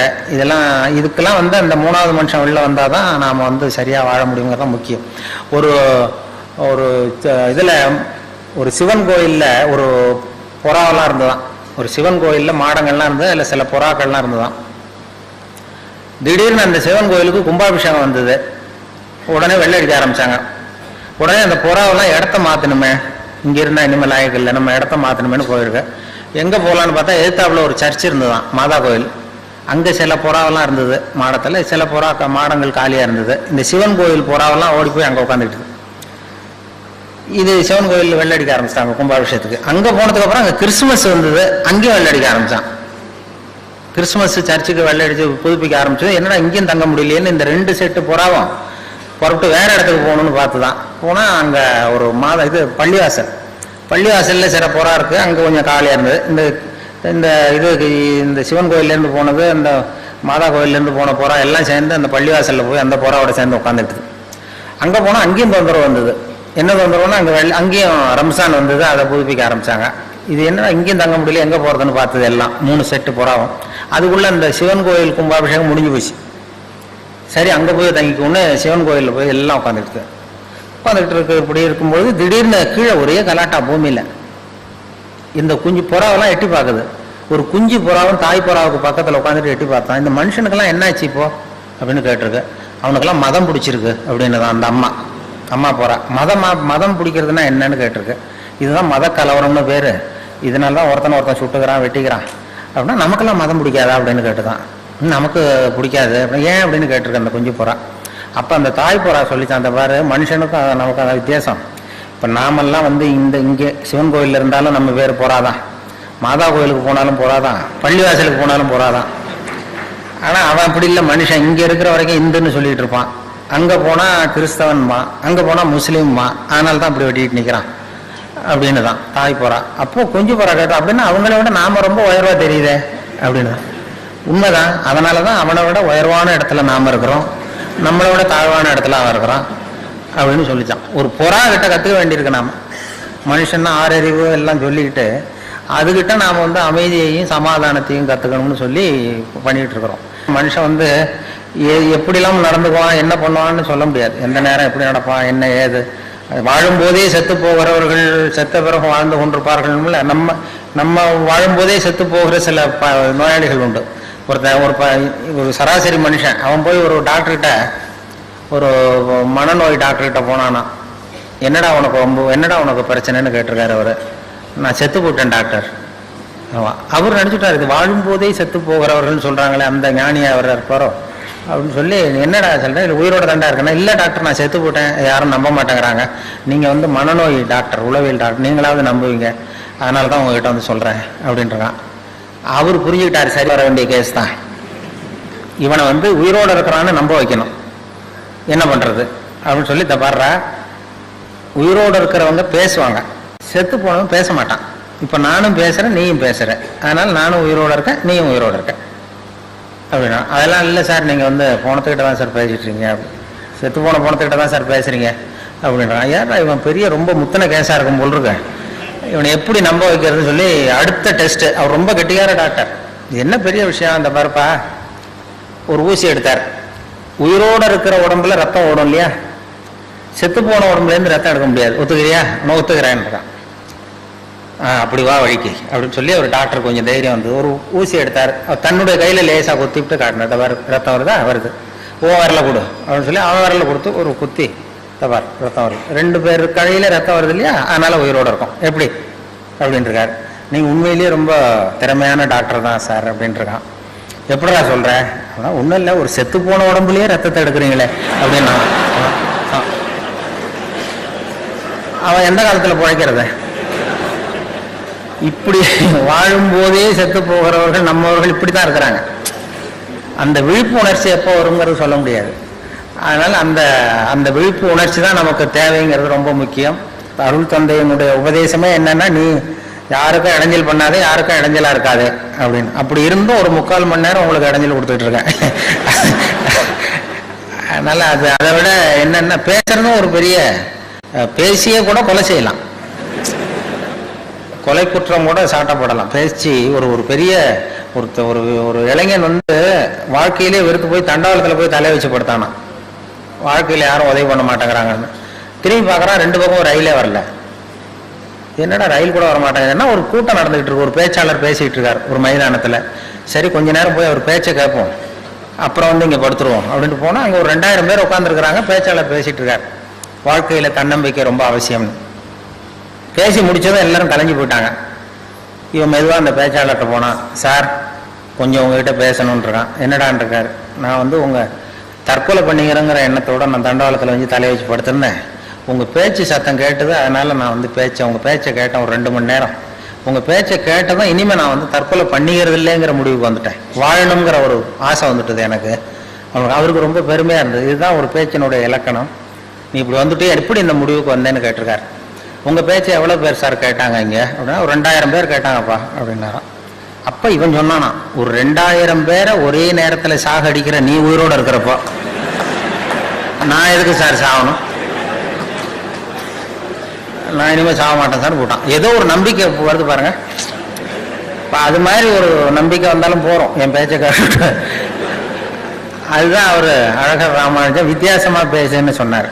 வித்தியாசம் அதான் அவங்கெல்லாம் விவரமாக பேசிட்டாங்க, நீ வித்தியாசமாக பேசு அப்படிங்கிறது மாதிரி. சகிப்புத்தன்மைங்கிறது ரொம்ப அவசியம். இது மாதிரி நேரத்தில் சகிப்புத்தன்மையை நாம் வளர்த்துக்கலாம். நல்ல பண்புகளை வளர்க்குறதுக்கு இது மாதிரி சந்தர்ப்பத்தை பயன்படுத்திக்கணும். சகிப்புத்தன்மைங்கிறது சர்வதேச சகிப்புத்தன்மை ஆண்டுன்னே கொண்டாடினாங்க 1995 வருஷம். சர்வதேச சகிப்புத்தன்மை ஆண்டு. நாடுகளுக்கு இடையில சகிப்புத்தன்மை வேணும், மனிதர்களுக்கு இடையில சகிப்புத்தன்மை வேணும் அப்படின்லாம் கொண்டாடினாங்க. அந்த சகிப்புத்தன்மை என்னன்னா, ஒரு சொல்லுவாங்க, ஒரு டாக்டர் ரூமில் உட்காந்துருந்தார் அவர் ஆஸ்பத்திரியில். டாக்டர் ரூமுக்கு வெளியில் வரிசையாக பெஞ்சு போட்டிருக்கு. 40 பேர் வரிசையாக உட்காந்துருக்கான் டாக்டரை பார்க்கறதுக்கு க்யூவில். 40 பேர் சட்டையும் கட்டி சுட்டி சுட்டி வச்சுருக்கான் பக்கத்தில். 40 பேர் வாயிலையும் 40 தெர்மாமீட்டர் இருக்கு.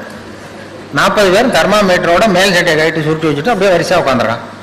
எதுக்கு வந்தால் எல்லாரும் ஒரே வியாதிக்கு வந்தது மாதிரி. அந்த தெருவில் ஒருத்தர் காலண்டர் மாட்டுறதுக்கு ஆணி அடிச்சிருக்காரு, விரல் நசுக்கி போச்சு. உடனே நம்ம தெரு டாக்டர் தானேன்னு டாக்டர் இதில் கொஞ்சம் விரல் ஏதாவது வச்சு விடுங்க அப்படின்னு சிஸ்டர்னு அந்த நர்ஸிட்ட கேட்டிருக்கான். அதெல்லாம் முடியாது, நீ 41வது ஆளாக உட்கார். எதுக்கு விரல் தானே சிஸ்டர், அதெல்லாம் தெரியாது உட்காருன்னு உட்காந்தான். சட்டையை கேட்டுன்னு இருக்கு. எதுக்கு சிஸ்டர் சட்டை விரல் தானே இருக்கான், அதெல்லாம் பேசப்படாது, சட்டையை கேட்டணும் எல்லாரையும் பாரு, எல்லாம் சட்டை இல்லாமல் இருக்கு. மறுபடியும் சட்டையை கட்டி வச்சான். வாயை திறந்தான், தெர்மாமீட்டர் வச்சுட்டு ஓடி போச்சு. இவன் தெர்மாமீட்டர் வச்சுட்டு யோசிக்கிறான், எதுக்கு தெர்மாமீட்டர் வச்சு பார்க்குறாங்க, இவங்க விரல்லாம் இதே கேஸா அப்படின்னு எட்டி பார்க்குறான். அவன் விரல்லாம் நல்லா இருக்கு. சரி எதுக்குடா வந்தேன்னு கேட்கணும்னா வாயை திறக்க முடியல. அவனும் ஏதோ சொல்லணும்னு நினைக்கிறான். இந்த 40 பேரும் ஏதோ பேசுறதுக்கு தயாரா இருக்கான், ஆனால் வாயை திறக்க முடியல. கண்ணு செவந்திருக்கு, வாய் பலூன் மாதிரி விட்டுருக்கு. சகிச்சுட்டு உட்காந்துருக்கான். ஒரு 15 நிமிஷம் கழிச்சு அந்த அம்மா நர்ஸ் ஓடி வந்து ஒரு தெர்மாமீட்டராக எடுத்து அந்த தெர்மாமீட்டருக்கு டெம்பரேச்சர்லாம் குறித்து டாக்டர் ரூமுக்கு ஓடி போச்சு. அதுக்கப்புறம் இவன் பேச ஆரம்பிச்சான். 41வது ஆள் விரல் நசிக்கிட்டு வந்தானே. இது என்ன டாக்டரா என்னன்னு எனக்கு சந்தேகமா இருக்கு, எதுக்கு தெர்மாமீட்டர் வச்சு பார்க்கறதுன்னு ஒரு விவரம் இல்லாமல் போச்சு. இதை நான் சும்மா விட மாட்டேன், இவ்வளவு நேரம் என்ன வேஸ்ட் பண்ணி விட்டாங்க ஒரு சாதாரண காயத்துக்கு. ஒன்று கத்த ஆரம்பிச்சான், இது ரொம்ப அக்கிரமம் அநியாயம்னு. அப்போ இதுக்கு முந்தின ஆள் இருக்கான 40வது ஆள் அவன் அட்வைஸ் பண்றான், இதை பாருப்பா, இது சர்வதேச சகிப்புத்தன்மை ஆண்டு. சகிப்புத்தன்மை இது மாதிரி இடத்துல தான் நாம வளர்த்துக்கணும். இப்போ என்ன தெர்மாமீட்டர் வச்சு பார்த்துக்கா இப்படிலாம் வந்து சொல்றான் அனாவசியமா, அதிக பிரசித்தனமா அப்படி சொல்லாத, கொஞ்ச நேரம் மரியாதையா வாழை சுட்டிட்டு உட்கார் அப்படின்றான். அப்படி சொன்னதும் அவனுக்கு இன்னும் கோவம் வந்துட்டுது. வாழை சுட்டிட்டு உட்காடுறான்னு சொன்னதும் 41 இன்னும் கோவம் வந்துட்டுது. எனக்கு இவ்வளவு புத்தி சொல்றியடா, நீ எதுக்கடா வந்தேன்னு கேட்டான். நான் தபால் கொடுக்க வந்தவையா,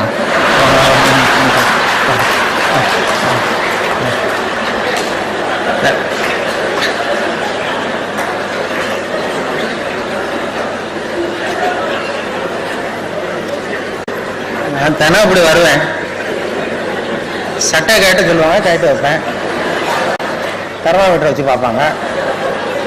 எடுத்ததுக்கப்புறம் நம்ம பாட்டு எடுத்து நம்ம தவாலை கொடுத்துட்டு நம்ம பாட்டு சட்டை மாட்டு போகிறேன்.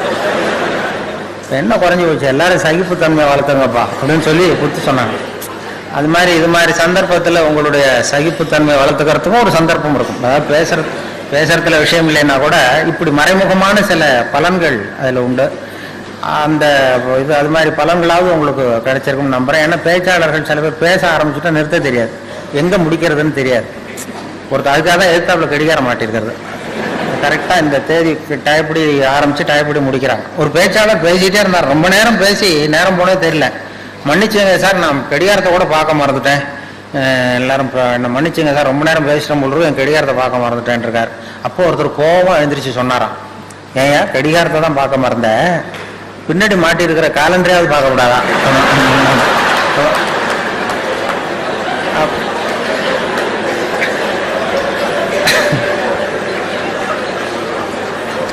அப்படின்னா வாரக்கணக்கில் பேசிக்கிட்டு இருந்திருக்கான். அப்படி ஆயிடும். இப்பவே எனக்கு எப்போ ஆரம்பிச்சேன்னு ஞாபகம் இல்லை, எந்த தேதி எந்த நாள் எந்த அப்படிங்கிறது மாதிரி அப்படி போயிட்டே போகும். அதனால பேச்சாளர்களுக்கு அது ஒரு பேச்சாளர் வேகமாக போயிட்டு இருந்தாராம். எதிரில் ஒரு சிங்கம் வழிமறிச்சு தான், எனக்கு பசிக்குது ஒன்று சாப்பிட போறேன்னு. ஒரு காட்டு வழியாக போயிட்டு இருக்காரு. இப்போ பேச்சாளர் சொல்லி, இப்போ சாப்பிடாத, நான் ஒரு அவசரமாக ஒரு கூட்டத்தில் பேசுறதா போயிட்டு இருக்கேன், அவங்க எல்லாம் ஆர்வமாக காத்துக்கிட்டு இருக்கிறாங்க அப்படின்னா, ஆர்வமாக காத்துக்கிட்டு இருந்தா நீ என்ன அவ்வளோ நல்லா பேசுவியான்னு தான் சிங்கம். ஐயோ, நான் பேச ஆரம்பித்தா சிங்கம் அப்படியே மயங்கி விழுந்துரும், எல்லாரும் மயங்கி விழுந்துருவாங்க கேட்குறவங்க. அப்படின்னா நான் இங்கேயே பேசுகிறேன், நீ மயங்கி விழுறியா பார்ப்போம், நீ இங்கேயே பேச, நான் மயங்கி விழுறேன் நான் பார்ப்போம்னு சிங்கம். உடனே பெரியவர்களே தாய்மார்களேன்னார் பேச்சாளர். அப்படியே சிங்கம் கரகரகரான்னு சுற்றி விழுந்துருக்கு. ஆஹா, இதுகிட்டே தப்பிக்கிறதுக்கு தான் நேரம்னு சொல்லி மெதுவாக எழுந்திரிச்சு ஒரே ஓட்டமாக ஓடிவிட்டார். ரொம்ப தூரம் ஓடி போய் வேர்த்து ஒழுகுது, மூச்சு வாங்குது. அந்த சிங்கம் அப்படியே கிடக்கா, துரத்தான்னு பார்க்குறாரு, பார்த்தா அப்படியே கிடக்கு, மயக்கம் அடிச்சு விழுந்தது, பேச்சை கேட்டு மயங்கி விழுந்தது. அப்போ அவர் அங்கேருந்து நினச்சிக்கிட்டாராம், மூச்சு வாங்க, நம்ம பேச்சை நல்ல வேலையாக நம்ம பேச்சை கேட்டுவிட்டு அந்த சிங்கம் மயங்கி விழுந்ததுனால நாம் தப்பிச்சோம் அப்படின்னு அவர் நினச்சிக்கிட்டாராம். அதே நேரம் அந்த சிங்கம் லேசாக அவரை தலை தூக்கி பார்த்தான், கண்ணால் பார்த்துட்டு இதை நினச்சிக்கிட்டு தான், நல்ல வேலை மயங்கி விழுந்தது மாதிரி நடித்ததுனால நாம் தப்பிச்சோம், இல்லைன்னா அவன் பேசியே கொண்டிருப்பான் அப்படின்னு. இது எதுக்குன்னா, இப்போ உங்கள் முகத்தையெல்லாம் பார்த்தா அந்த சிங்கத்தோட முகம் மாதிரி தெரியுது எனக்கு. இந்த மாதிரி கல்லூரி விழாக்களில் பேசுறதுங்கிறது ரொம்ப கொஞ்சம் சங்கடம். அதாவது அந்த தொழில்முறை பேச்சாளர்களுக்கு அது ரொம்ப சாமர்த்தியமாக இருக்கலாம். நான் ஒரு தொழில்முறை பேச்சாளர் கிடையாது. ஏதோ வானொலி தொலைக்காட்சி பேசுகிறதுனால மறுபடியும் இங்கே கூப்பிட்டு பேச சொன்னாங்க. இது மாதிரி ஏன் பேச தயக்கம்னா, இந்த வயசில் ஒருத்தர் பேசுகிறத ரொம்ப நேரம் கேட்டுக்கிட்டு இருக்கிறது ரொம்ப கஷ்டம். அது உங்களுக்கு நல்லா தெரியும். அது எவ்வளவு நேரம் நீங்கள் தாக்கு பிடிப்பீங்கிறது எனக்கும் நல்லா தெரியும். அதில் என்ன, சின்ன குழந்தைகள்லேருந்து பெரியவங்க வரைக்கும் நான் பார்த்துருக்குறேன். இது மாதிரி அந்த எல்கேஜி யூகேஜி படிக்கிற குழந்தைகள் இருக்கு இல்லையா, அதில் கூப்பிட்டு என்னை பேச சொல்லுவாங்க சென்னையில்.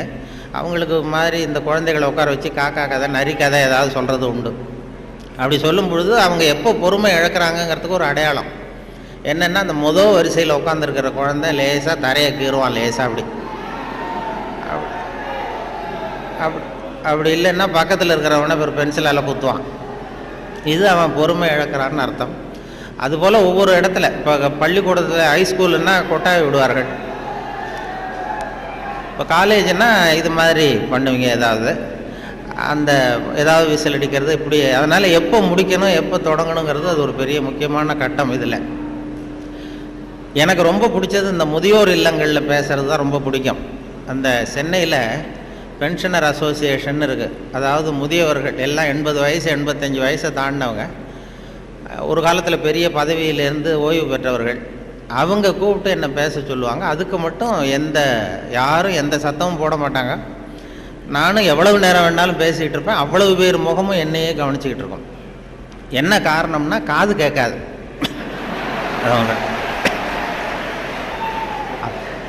அது. அதனால் அப்படி இருந்தால் அமைதியாக இருக்கலாம், இல்லைன்னா இப்படி. அதனால் இது ஒரு சத்தம்ங்கிறது நம்ம நல்ல ஆக்டிவாக இருக்கிறோங்கிறதுக்கு ஒரு அடையாளம். உங்களையெல்லாம் பார்க்கும்பொழுது எனக்கு என்னுடைய அந்த பழைய காலம்தான். கோயம்புத்தூர் விவசாய கல்லூரியில் போய் சேர்ந்தது. அப்போ தான் இந்த இந்திய எதிர்ப்பு போராட்டம் பெரிய பிரபலமாக நடந்த 65. அப்போ கோயம்புத்தூரில் நாங்கள் அங்கே அப்போ படிச்சுக்கிட்டு இருந்த நேரம் அது, அந்த காலம். அப்போல்லாம் இந்த ரேக்கிங் அதுவும் ஒரு பெரிய விஷயமா இருந்தது அப்போல்லாம். இப்போலாம் அது ஒரு பெரிய கட்டுப்பாட்டுக்கு வந்திருக்கு. என்ன, நான் போய் முதல்ல சேர்ந்ததுமே விவசாய கல்லூரியில் கோயம்புத்தூரில் ஒரு சீனியர் மாணவர்கள் 2-3 பேர் வந்தாங்க. இங்கே கூப்பிட்டு போய் தனியாக அவங்க ரூமுக்கு அழைச்சிட்டு போய், நாங்கள் வந்து ஒன்றும் கலாட்டா பண்ண மாட்டோம், ஒன்றும் கேலி பண்ண மாட்டோம், ஆனால் நாங்கள் வந்து எங்களுடைய ரேங்கிங்கில் ஒரு நாகரிகம் இருக்கும், அதனால் நாங்கள் சொல்கிறத நீ செஞ்சுட்டீங்கன்னா வேற ஒன்றும் உன்னை தொந்தரவு பண்ண மாட்டோம் அப்படின்னு என்னை பிடிச்சி எடுத்துகிட்டு போனாங்க. நான் அப்பா தினமாக போனேன். என்ன சார் செய்யணும்னு கேட்டேன். அந்த சீனியர் ஸ்டூடெண்ட்ஸ் என்ன சொன்னாங்கன்னா, நாங்கள் வந்து கொஞ்சம் பழைய துணிலாம் வச்சுருக்குறோம், சலவைக்கு போட வேண்டியது, அது அங்கே போய் சலவை கடையில் எங்களுக்காக இதை கொண்டு போய் நீ போட்டுட்டு வரணும், அவ்வளோதான், வேறு ஒன்றும் இல்லை அப்படின்னாங்க. பரவாயில்ல, இவ்வளவு நாகரிகமான ஒரு ரேக்கிங் நடக்குதே அப்படின்னு சொல்லி, இதை எங்கே சார் போடணும், நான் போட்டுறேன், செலவு கடை எங்கே இருக்குன்னா அதுவும் தெரியுது பாரு அப்படின்னு சொல்லி சொன்னாங்க. உடனே அவங்க பழைய துணியெல்லாம் மூட்டை கட்டி கொண்டு போய் அப்படியே போட்டு நீ ரூமுக்கு போகலாம்ப்பா, வேறு ஒன்றும் நாங்கள் ஒன்றும் பண்ண மாட்டோம்ட்டாங்க. நான் இந்த பழைய துணியை தூக்கிட்டு போய் இங்கே கதவை தட்டி திறந்து விட்ற வெளில வந்தார். இந்தாங்க சார் என்னென்னு கேட்டபோது, இது பழைய துணி சலவைக்காக போட வந்தேன் அப்படின்னேன். யார் கொடுத்தது அப்படின்னு கேட்டார். அந்த பழைய மாணவர்கள், அந்த சீனியர் ஸ்டூடெண்ட்ஸு கொடுத்தாங்கன்னு. கவலைப்படாத, நீங்கள் வச்சுட்டு போ, நான் பார்த்துக்கிறேன், நான் தான் வார்டன். இது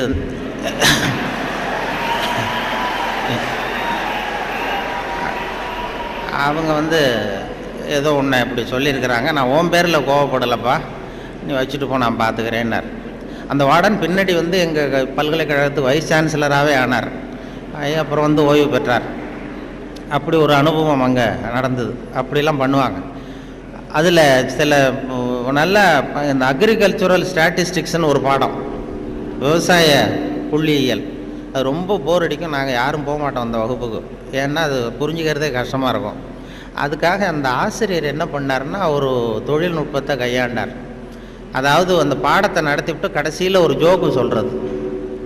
அந்த ஜோக்கு வந்து அந்த வயசில் நமக்கு என்ன பிடிக்குமோ, அதாவது இந்த வயசில் உங்களுக்கு என்ன பிடிக்குமோ அது, அப்படிப்பட்ட ஜோக்காக சொல்லி எங்களை வந்து உடனே அந்த வகுப்புக்கு எல்லாரையும் வரும்படியாக பண்ணிட்டார். அப்போ அந்த விவசாய புள்ளியியல் துறை பேராசிரியர், அதனுடைய பாதிப்பு தான் எனக்கு எது சொன்னாலும் கடைசியில் எதையாவது ஒரு வேடிக்கையாக ஒன்று சொல்கிறதுங்கிறது. அந்த ஆசிரியருடைய பாதிப்பு. அவர் என்ன பண்ணுவார், ரொம்ப கடுமையான விஷயங்களை சொல்லிவிட்டு பாடம் முடிகிறப்போ ஒரு ஜோக்கு சொல்லுவார். அப்போ ஏதாவது பத்திரிகைகளில், வெளிநாட்டு பத்திரிகைகளில் படிச்சுட்டு வந்து சொல்லுவார். அவர் அப்போ 40 வருஷத்துக்கு முன்னாடி சொன்னது இப்போது இன்னமும் ஞாபகம் இருக்குது எனக்கு. அது என்ன, அவர் சொன்ன அந்த ஜோக்குகளில் ஒன்று என்னென்னா, ஒரு பெரிய குண்டான ஆள், ரொம்ப எடை அதிகம், அவன் வந்து இந்த எடையை குறைக்கிறது எப்படின்னு முயற்சி பண்ணான். முதல்ல எவ்வளவு எடை இருக்கும் அப்படின்னு சொல்லி ஒரு எடை போடுற மிஷினில் ஏறி நின்று காசை போட்டானா. டிக்கெட் வந்து விழுந்தது. அதில் எழுதியிருக்கும், என்ன எழுதியிருக்கு அப்படின்னு பார்த்தா, ஒரு சமயத்தில் ஒருவர் மட்டுமே ஏறி நிற்கவும் அப்படின்னு இருந்துதான். இவன் புரிஞ்சுக்கிட்டான், என்ன ஆச்சுன்னா, சரி நமக்கு நிலைமை சரியில்லை, இது எப்படியும் எடையை குறைக்கணும், இதுக்கு என்ன பண்ணுறதுன்னா, அந்த நேரம் அமெரிக்கா போக வேண்டிய வாய்ப்பு கிடச்சிது. அமெரிக்கா போய் எங்கே சுற்றி பார்த்துக்கிட்டு இருக்கும்போது ஒரு இடத்துல போர்டு போட்டிருந்துதான், உங்கள் எடை குறைய வேண்டுமா, இங்கே வாருங்கள் அப்படின்னு விளம்பரம். உடனே இவன் ஆவலாக அங்கே போனான். அங்கே ஒரு இடத்துல அந்த மேனேஜர் மாதிரி ஒரு ரிசப்ஷனில் ஒரு பொண்ணு உட்காந்துருந்தது. ஏன்னா நான் இந்தியாவிலேருந்து வந்திருக்கேன், எனக்கு எடை குறையணும் அப்படின்னா, உனக்கு ஆர்டினரி ட்ரீட்மெண்ட் வேணுமா, ஸ்பெஷல் ட்ரீட்மெண்ட் வேணுமா, ஆர்டினரி டீலக்ஸ்ன்னு 2 ட்ரீட்மெண்ட்டு கொடுக்குறோம் எடையை குறைக்கிறதுக்கு, உனக்கு எது வேணும்னு கேட்டிருக்க அந்த அம்மா. இவன் பார்த்தான், எதுக்கு அனாவசியமாக செலவு, ஆர்டினரி ட்ரீட்மெண்ட்டே போகிறோம் அப்படின்ட்டுருக்கான். அப்படின்னா இந்த பக்கம் போ அந்த ரூமுக்கு அப்படின்னு சொல்லி கதவை திறந்து விட்டு தான் இவன் ஆவலாக உள்ள போயிட்டான். அந்த எடையை குறைக்க வேண்டியது போனால் அங்கே மேஜை நாற்காலி எல்லாம் செதறி கிடக்கு, அங்கேயும் இங்கேயுமா, ஒரு ஒழுங்காக இல்லை. ஒரு பெரிய ஹால், அதில் அந்த மூலையில் வந்து ஒரு பொண்ணு நின்றுட்டுருக்கு, ஒரு 16 வயசு பொண்ணு நின்றுட்டுருக்கு, அரைகுறை ஆடையோட. இவனுக்கு என்ன ஆசைன்னா, அந்த பொண்ணை போய் தொடணும்னு ஒரு ஆசை. அதனால் இப்படி சுற்றி சுற்றி ஓடுறான் அந்த மேஜை நாற்காலியை சுற்றி. அந்த பொண்ணு இவன் கையில் அகப்படாமல் அதுவும் தப்பிச்சு ஓடி ஓடி வந்துக்கிட்டு இருக்கு.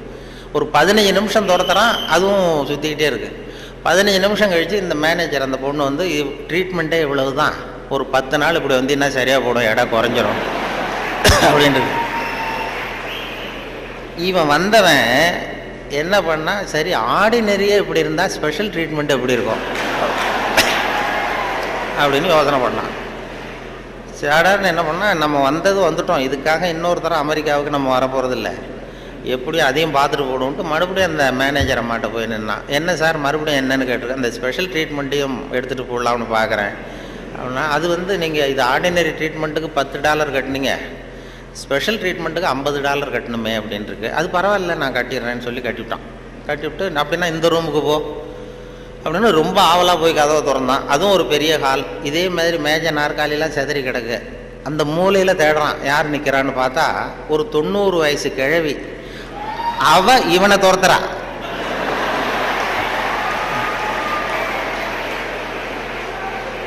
இவன் தப்பிச்சா போறோம்னு சுற்றி சுற்றி ஓடி வரான்.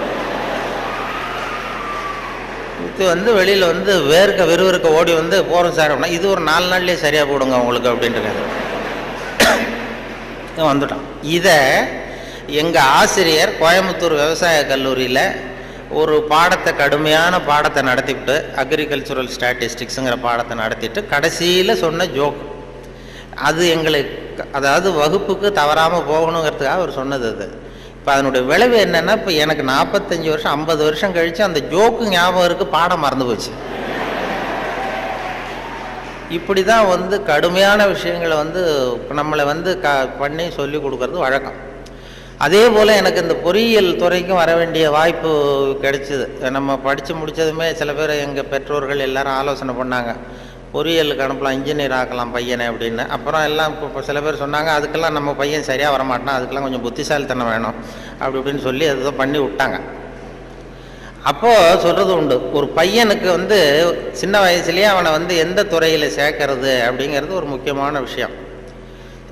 ஒரு அம்மாவுக்கு தன்னுடைய பையனை எதில், இன்ஜினியரிங் காலேஜில் சேர்க்கணும்னு ஆசை.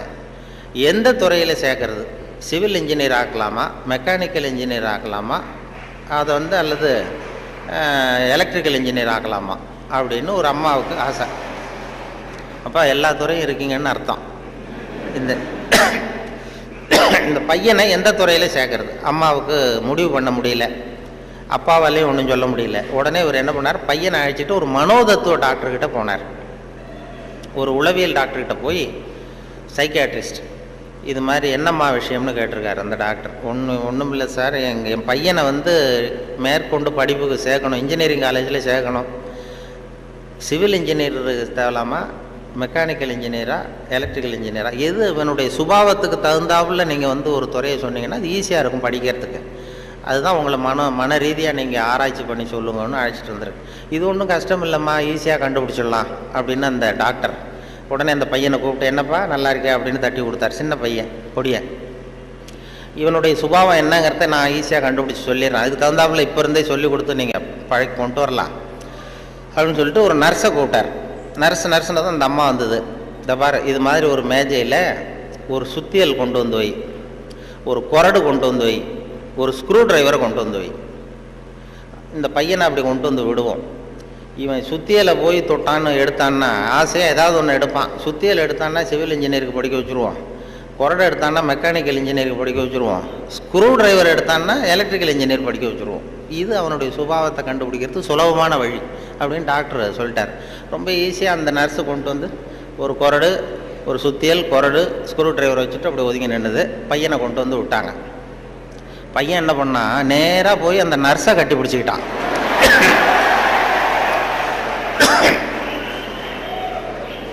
உடனே அந்த டாக்டர் சொன்னாராம், இவனை வந்து டாக்டருக்கு படிக்க வச்சுருங்க, அதுதான் அவனுக்கு அவன் சுபாவத்துக்கு பொருத்தமாக இருக்கும் அப்படின்னு சொல்லுவாங்க. அப்படி ஒருத்தருடைய சின்ன வயசுலேயே நம்ம எந்த துறைக்கு கொண்டு போகலாம் என்ன ஏதுங்கிறது இளையும் பயிர் முறையில் தெரியும்பாங்கள்ல, சின்ன வயசுலேயே தெரிஞ்சிடும். அது பெரிய பெரிய இதெல்லாம், ஒரு பெரிய எழுத்தாளர் மேல்நாட்டில் பிற்காலத்தில் வந்து பெரிய எழுத்தாளர் ஆனாராம். அவருக்கு சின்ன வயசில் படிக்கும் பொழுது ஒரு கட்டுரை எழுத சொல்லியிருக்கிறார் வாத்தியார். என்ன கட்டுரைன்னா, விபத்து அப்படின்னு தலைப்பு. விபத்துன்னு சொல்லி ஒரு கட்டுரை அல்லது கதை எழுதுங்கன்னு சொல்லியிருக்கார். இந்த சின்ன பையனாக இருக்கும்போது எழுதுனானா. அவன் பிற்காலத்தில் பெரிய நாவலிஸ்ட், பெரிய எழுத்தாளர் ஆனான். சின்ன வயசுலேயே அவன் விபத்துங்கிற தலைப்புக்கு என்ன எழுதுனா, ஒவ்வொரு வரியிலையும் ஒவ்வொரு திருப்பம். அதாவது ஒரு 10வது மாடியில் ஒருத்தன் வெள்ளை அடிச்சுக்கிட்டு இருந்தான் அப்படின்னு எழுதுறான். 10வது மாடியில் வெளிப்பக்கமாக நின்றுக்கிட்டு ஒருத்தன் வெள்ளை அடிச்சுக்கிட்டு இருந்தான். துரதிர்ஷ்டவசமாக அந்த வெள்ளை அடித்தவன் கால் தவறி கீழே விழுகிறான், விழுந்துக்கிட்டு இருக்கான். அதிர்ஷ்டவசமாக அந்த நேரம் சாலையில் ஒரு வைக்கோல் வண்டி வந்து கொண்டிருந்தது அடுத்த வரி. அடுத்தது, துரதிர்ஷ்டவசமாக அந்த வைக்கோலின் நடுவே ஒரு கடப்பாறை சொருகியிருந்தார்கள்.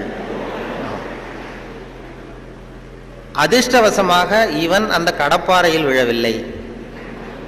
துரதிர்ஷ்டவசமாக அவன் வைக்கோலிலும் விழாமல் தரையில் விழுந்து செத்து போட்டான்.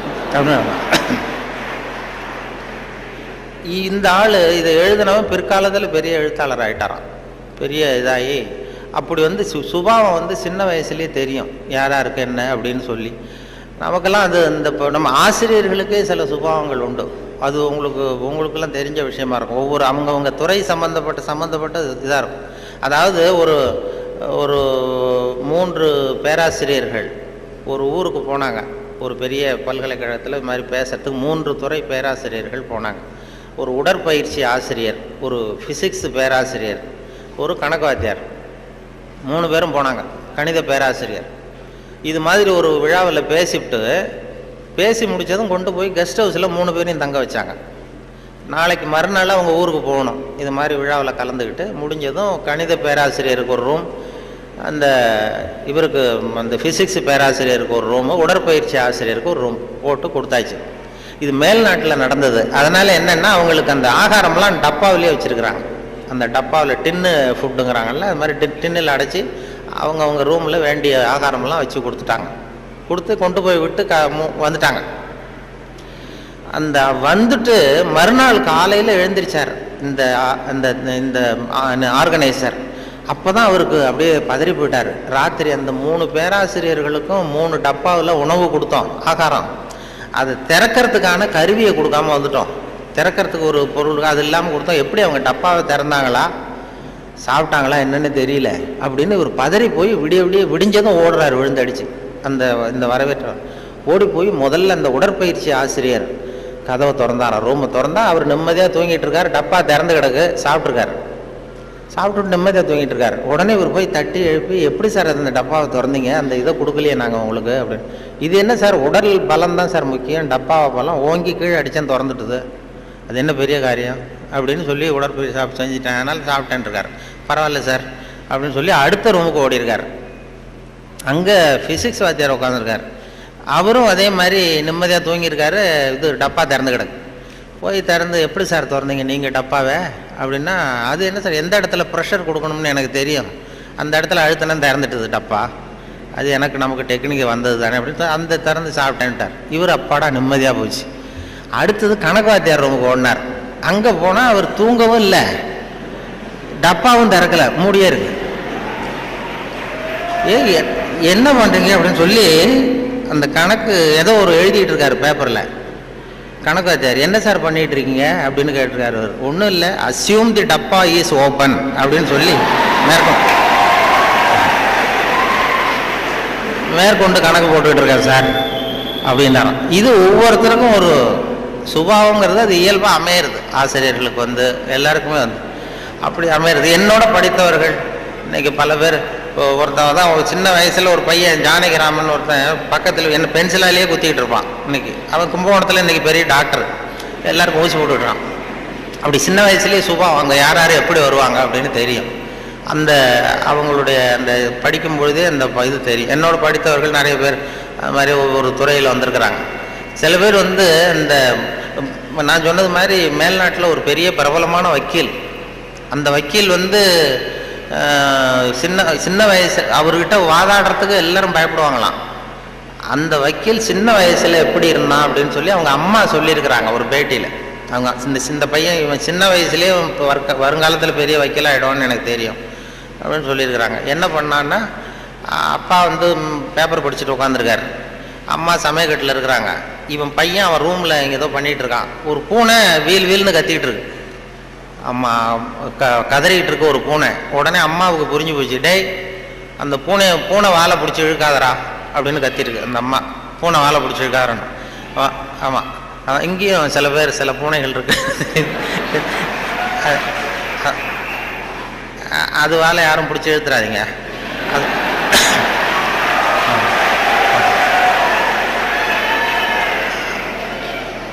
பூனை வாழை பிடிச்சிருக்காருன்னு அந்த அம்மா கத்திருக்கு. அப்பா அவன் சொன்னானா, அம்மா நான் பூனை வாழை பிடிச்சி இழுக்கல, பூனை தான் அது வாழை பிடிச்சி இழுத்துக்கிட்டு இருக்குன்றான். நான் ஒன்றும் பூனைக்கு இடைஞ்சல் பண்ணல, பூனை தான் வாழை இழுத்துக்கிட்டு இருக்கு, நான் அது வாழை இழுக்கலன்றான். ஓடி போய் பார்த்துருக்குறாங்க அம்மாவும் அப்பாவும். பார்த்தா இவன் பூட்ஸு காலால் மிரிச்சுக்கிட்டு இருக்கான், பூனை வாழை இழுத்துக்கிட்டு இருக்கு. அவன் பிற்காலத்தில் பெரிய வக்கீல் ஆகிட்டான். அதாவது ஒரு தான் பேரில் தப்பு இல்லைங்கிறது மாதிரி பேசினா பாருங்க. அவங்க அம்மா வந்து சொல்லியிருக்கு. இப்படி அது சின்ன வயசில் அவங்கவுங்களுக்கு அந்த இது இருக்கும். சில பேருக்கு ஆராய்ச்சி விஞ்ஞான மனோபாவம் வந்துடும். விஞ்ஞானம் சில பேர் சின்ன வயசுலேயே ஒருத்தன் மூஞ்சில் ஒருத்தன் குத்திட்டு இருப்பான். சின்ன இளம் வயசுலேயே ஒருத்தன் மூஞ்சில் ஒருத்தன் குத்திட்டு இருப்பான். அவங்கெல்லாம் பிற்காலத்தில் சட்டசபைக்கு வரலாம். சட்டசபைக்கு வந்து பெரிய அவங்கவுங்க சுபாவத்துக்கு தகுந்த மாதிரி ஒரு துறையை தேர்ந்தெடுக்கணும். கடவுளுக்கு தான் 3 கோலங்கள் சொல்லுவாங்க. நின்ற கோலம், அமர்ந்த கோலம், கிடந்த கோலம் அப்படின்னு இந்த ஆன்மீகத்தில் சொல்லுவாங்க. நின்ற கோலத்தில் அருள் பண்ணுறவர் யார்? திருப்பதி வெங்கடாஜலபதி அப்படி வைங்களேன். அமர்ந்த கோலம்னு பார்த்தா ஐயப்ப சாமி அமர்ந்த கோலம். இதை தவிர கிடந்த கோலத்தில் அருள் பண்ணுற சாமி இருக்குது. அது என்னென்னா ஸ்ரீரங்கம் பள்ளிகொண்ட பெருமாள். அது வந்து படுத்திருக்கும். இப்படி 3 கோலத்தில் ஆண்டவன் கோலங்கள் உண்டு. அது எதுக்கு சொல்கிறேன்னா, அதே மாதிரி நம்ம ஊரில் பேச்சாளர்களுக்கும் 3 கோலங்கள் உண்டு. அது நின்ற கோலத்தில் பேசுகிறவர்கள் அரசியல்வாதிகள். அவங்களுக்கு நின்னா தான் பேச்சு வரும், உட்காந்து பேச. அமர்ந்த கோலத்தில் பேசுகிறவங்க ஆன்மீகவாதிகள். இப்போ நடமாடும் பல்கலைக்கழகம் நாவலர் நெடுஞ்செழியன் இருந்தார் இல்லையா, இங்கே படித்தவர். அவர் வந்து ரேடியோவுக்கு பேச வந்தார். அமைச்சராக இருக்கும்பொழுது திருக்குறளுக்கு உரை எழுதினார். அப்போ நான் கூப்பிட்டு ரேடியோவில் அவரை பேட்டி எடுத்து பதிவு பண்ண வேண்டிய பொறுப்பு எனக்கு. அவரை கூப்பிட்டுட்டு வந்து அறையில் உட்கார வச்சு பேசிகிட்டு இருக்கோம். அது மாதிரி பதிவு பண்ணுறதுக்கு போகிறேன். அப்படி போய் உட்கார வச்சா வானொலி நிலையத்தில் இப்படி தான் ஏற்பாடு பண்ணி வச்சுருப்போம். உட்காந்து பேசுனா, தம்பி இங்கே வா, நான் வந்து எனக்கு உட்காந்தா பேச்சு வராது, நின்றுக்கிட்டே பேசிடுறேன், இந்த மைக்கை கொஞ்சம் தூக்கி வசதி வையினார். அப்புறம் அவர் உயரத்துக்கு மைக்கை தூக்கி வச்சு அப்புறம் பதிவு பண்ணேன். இது அவங்களுக்கு பழக்கத்தில் மேடையில் நடமாடும் பல்கலைக்கழகம் எதை வேணாலும் பேசுவார். உட்காந்தா கொஞ்சம் தயக்கம் வந்தது. அது அரசியல் அப்படி. அது ஆன்மீகவாதிகள். இப்போ கிருபானந்த வாரியாரெல்லாம் கூப்பிட்றோம் வானொலி நிலையத்துக்கு, அவரை உட்கார வச்சு தான் பதிவு பண்ணுவோம். அவரை வந்து நின்றுக்கிட்டே பேசுங்க சார்னு சொல்ல முடியாது. அதனால் நின்ற கோலம் பேசுகிறவங்க அரசியல்வாதிகள், அமர்ந்த கோலத்தில் பேசுகிற பேச்சாளர்கள் ஆன்மீகவாதிகள். இதே மாதிரி கிடந்த கோலத்தில் பேசுகிறவங்களும் உண்டு நம்ம ஊரில். இந்த சாராய கடை வாசலில் பார்த்தீங்கன்னா அவங்கெல்லாம் கிடந்த கோல பேச்சாளர்கள். நல்ல வேலையா என்னை வந்து நீ கிடந்த கோலத்தில் பேசுன்னு சொல்லாமல் இங்கே 2 கோலத்துக்கு ஏற்பாடு பண்ணி வச்சிருக்கிறாங்க. நின்ற கோலம், அமர்ந்த கோலம். இப்படி ஒரு படுக்கையை போட்டு வச்சுட்டா இங்கே வரக்கூடிய பேச்சாளர்கள் எது பிடிக்குதோ அப்படி பேசிட்டு இருக்கலாம். அதாவது பொறியியல் துறை, நீங்கள் மாணவர்கள்ங்கிறதுனால பொறியியலில் வந்து கலை அம்சத்தை புகுத்துறது ரொம்ப சிரமம். சில பேருக்கு அதாவது பொறியியலுக்கும், அதாவது கவிதை எழுதுவாங்க சில பொறியியல் கவிதை எழுதுகிறவங்க வந்து பொறியியல் இன்ஜினியராக இருக்கிறவங்க கவிதை எழுதுறது உண்டு. அப்படி இருக்கிறது கொஞ்சம் 2க்கும் முரண்பாடான விஷயம். கலைத்தன்மை, அதாவது பொறியியல் வந்து மெக்கானிக்கல் மைண்ட் அதிகமாக இருக்கும். அதாவது ஒரு பெரிய பொறியியல் இன்ஜினியர் அவர் வந்து இராணுவத்தில் ஒரு பாலம் வந்து கட்டுறதுக்கு பெரிய இது பண்ணாங்க, பிளான் பண்ணாங்க. அதுக்கு ஒரு வரைபடம் தயார் பண்ணணும், ஸ்கெட்சு. இராணுவத்துக்கு பாலம் கட்டுறதுக்கு ஒரு பெரிய ப்ளூ பிரிண்ட்டு என்ன சொல்லுவீங்கல்ல, அது மாதிரி அந்த வரைபடம் தயார் பண்ணுற வேலையை ஒப்படைச்சிருக்கிறாங்க அந்த இன்ஜினியர்கிட்ட. அந்த பொறியாளர் வந்து உள்ளுக்குள்ளே ஒரு கவிஞர், அதாவது அவர் ஒரு கவித்தன்மை உள்ளுக்குள்ளே இருக்குது, மறைஞ்சிருக்குது.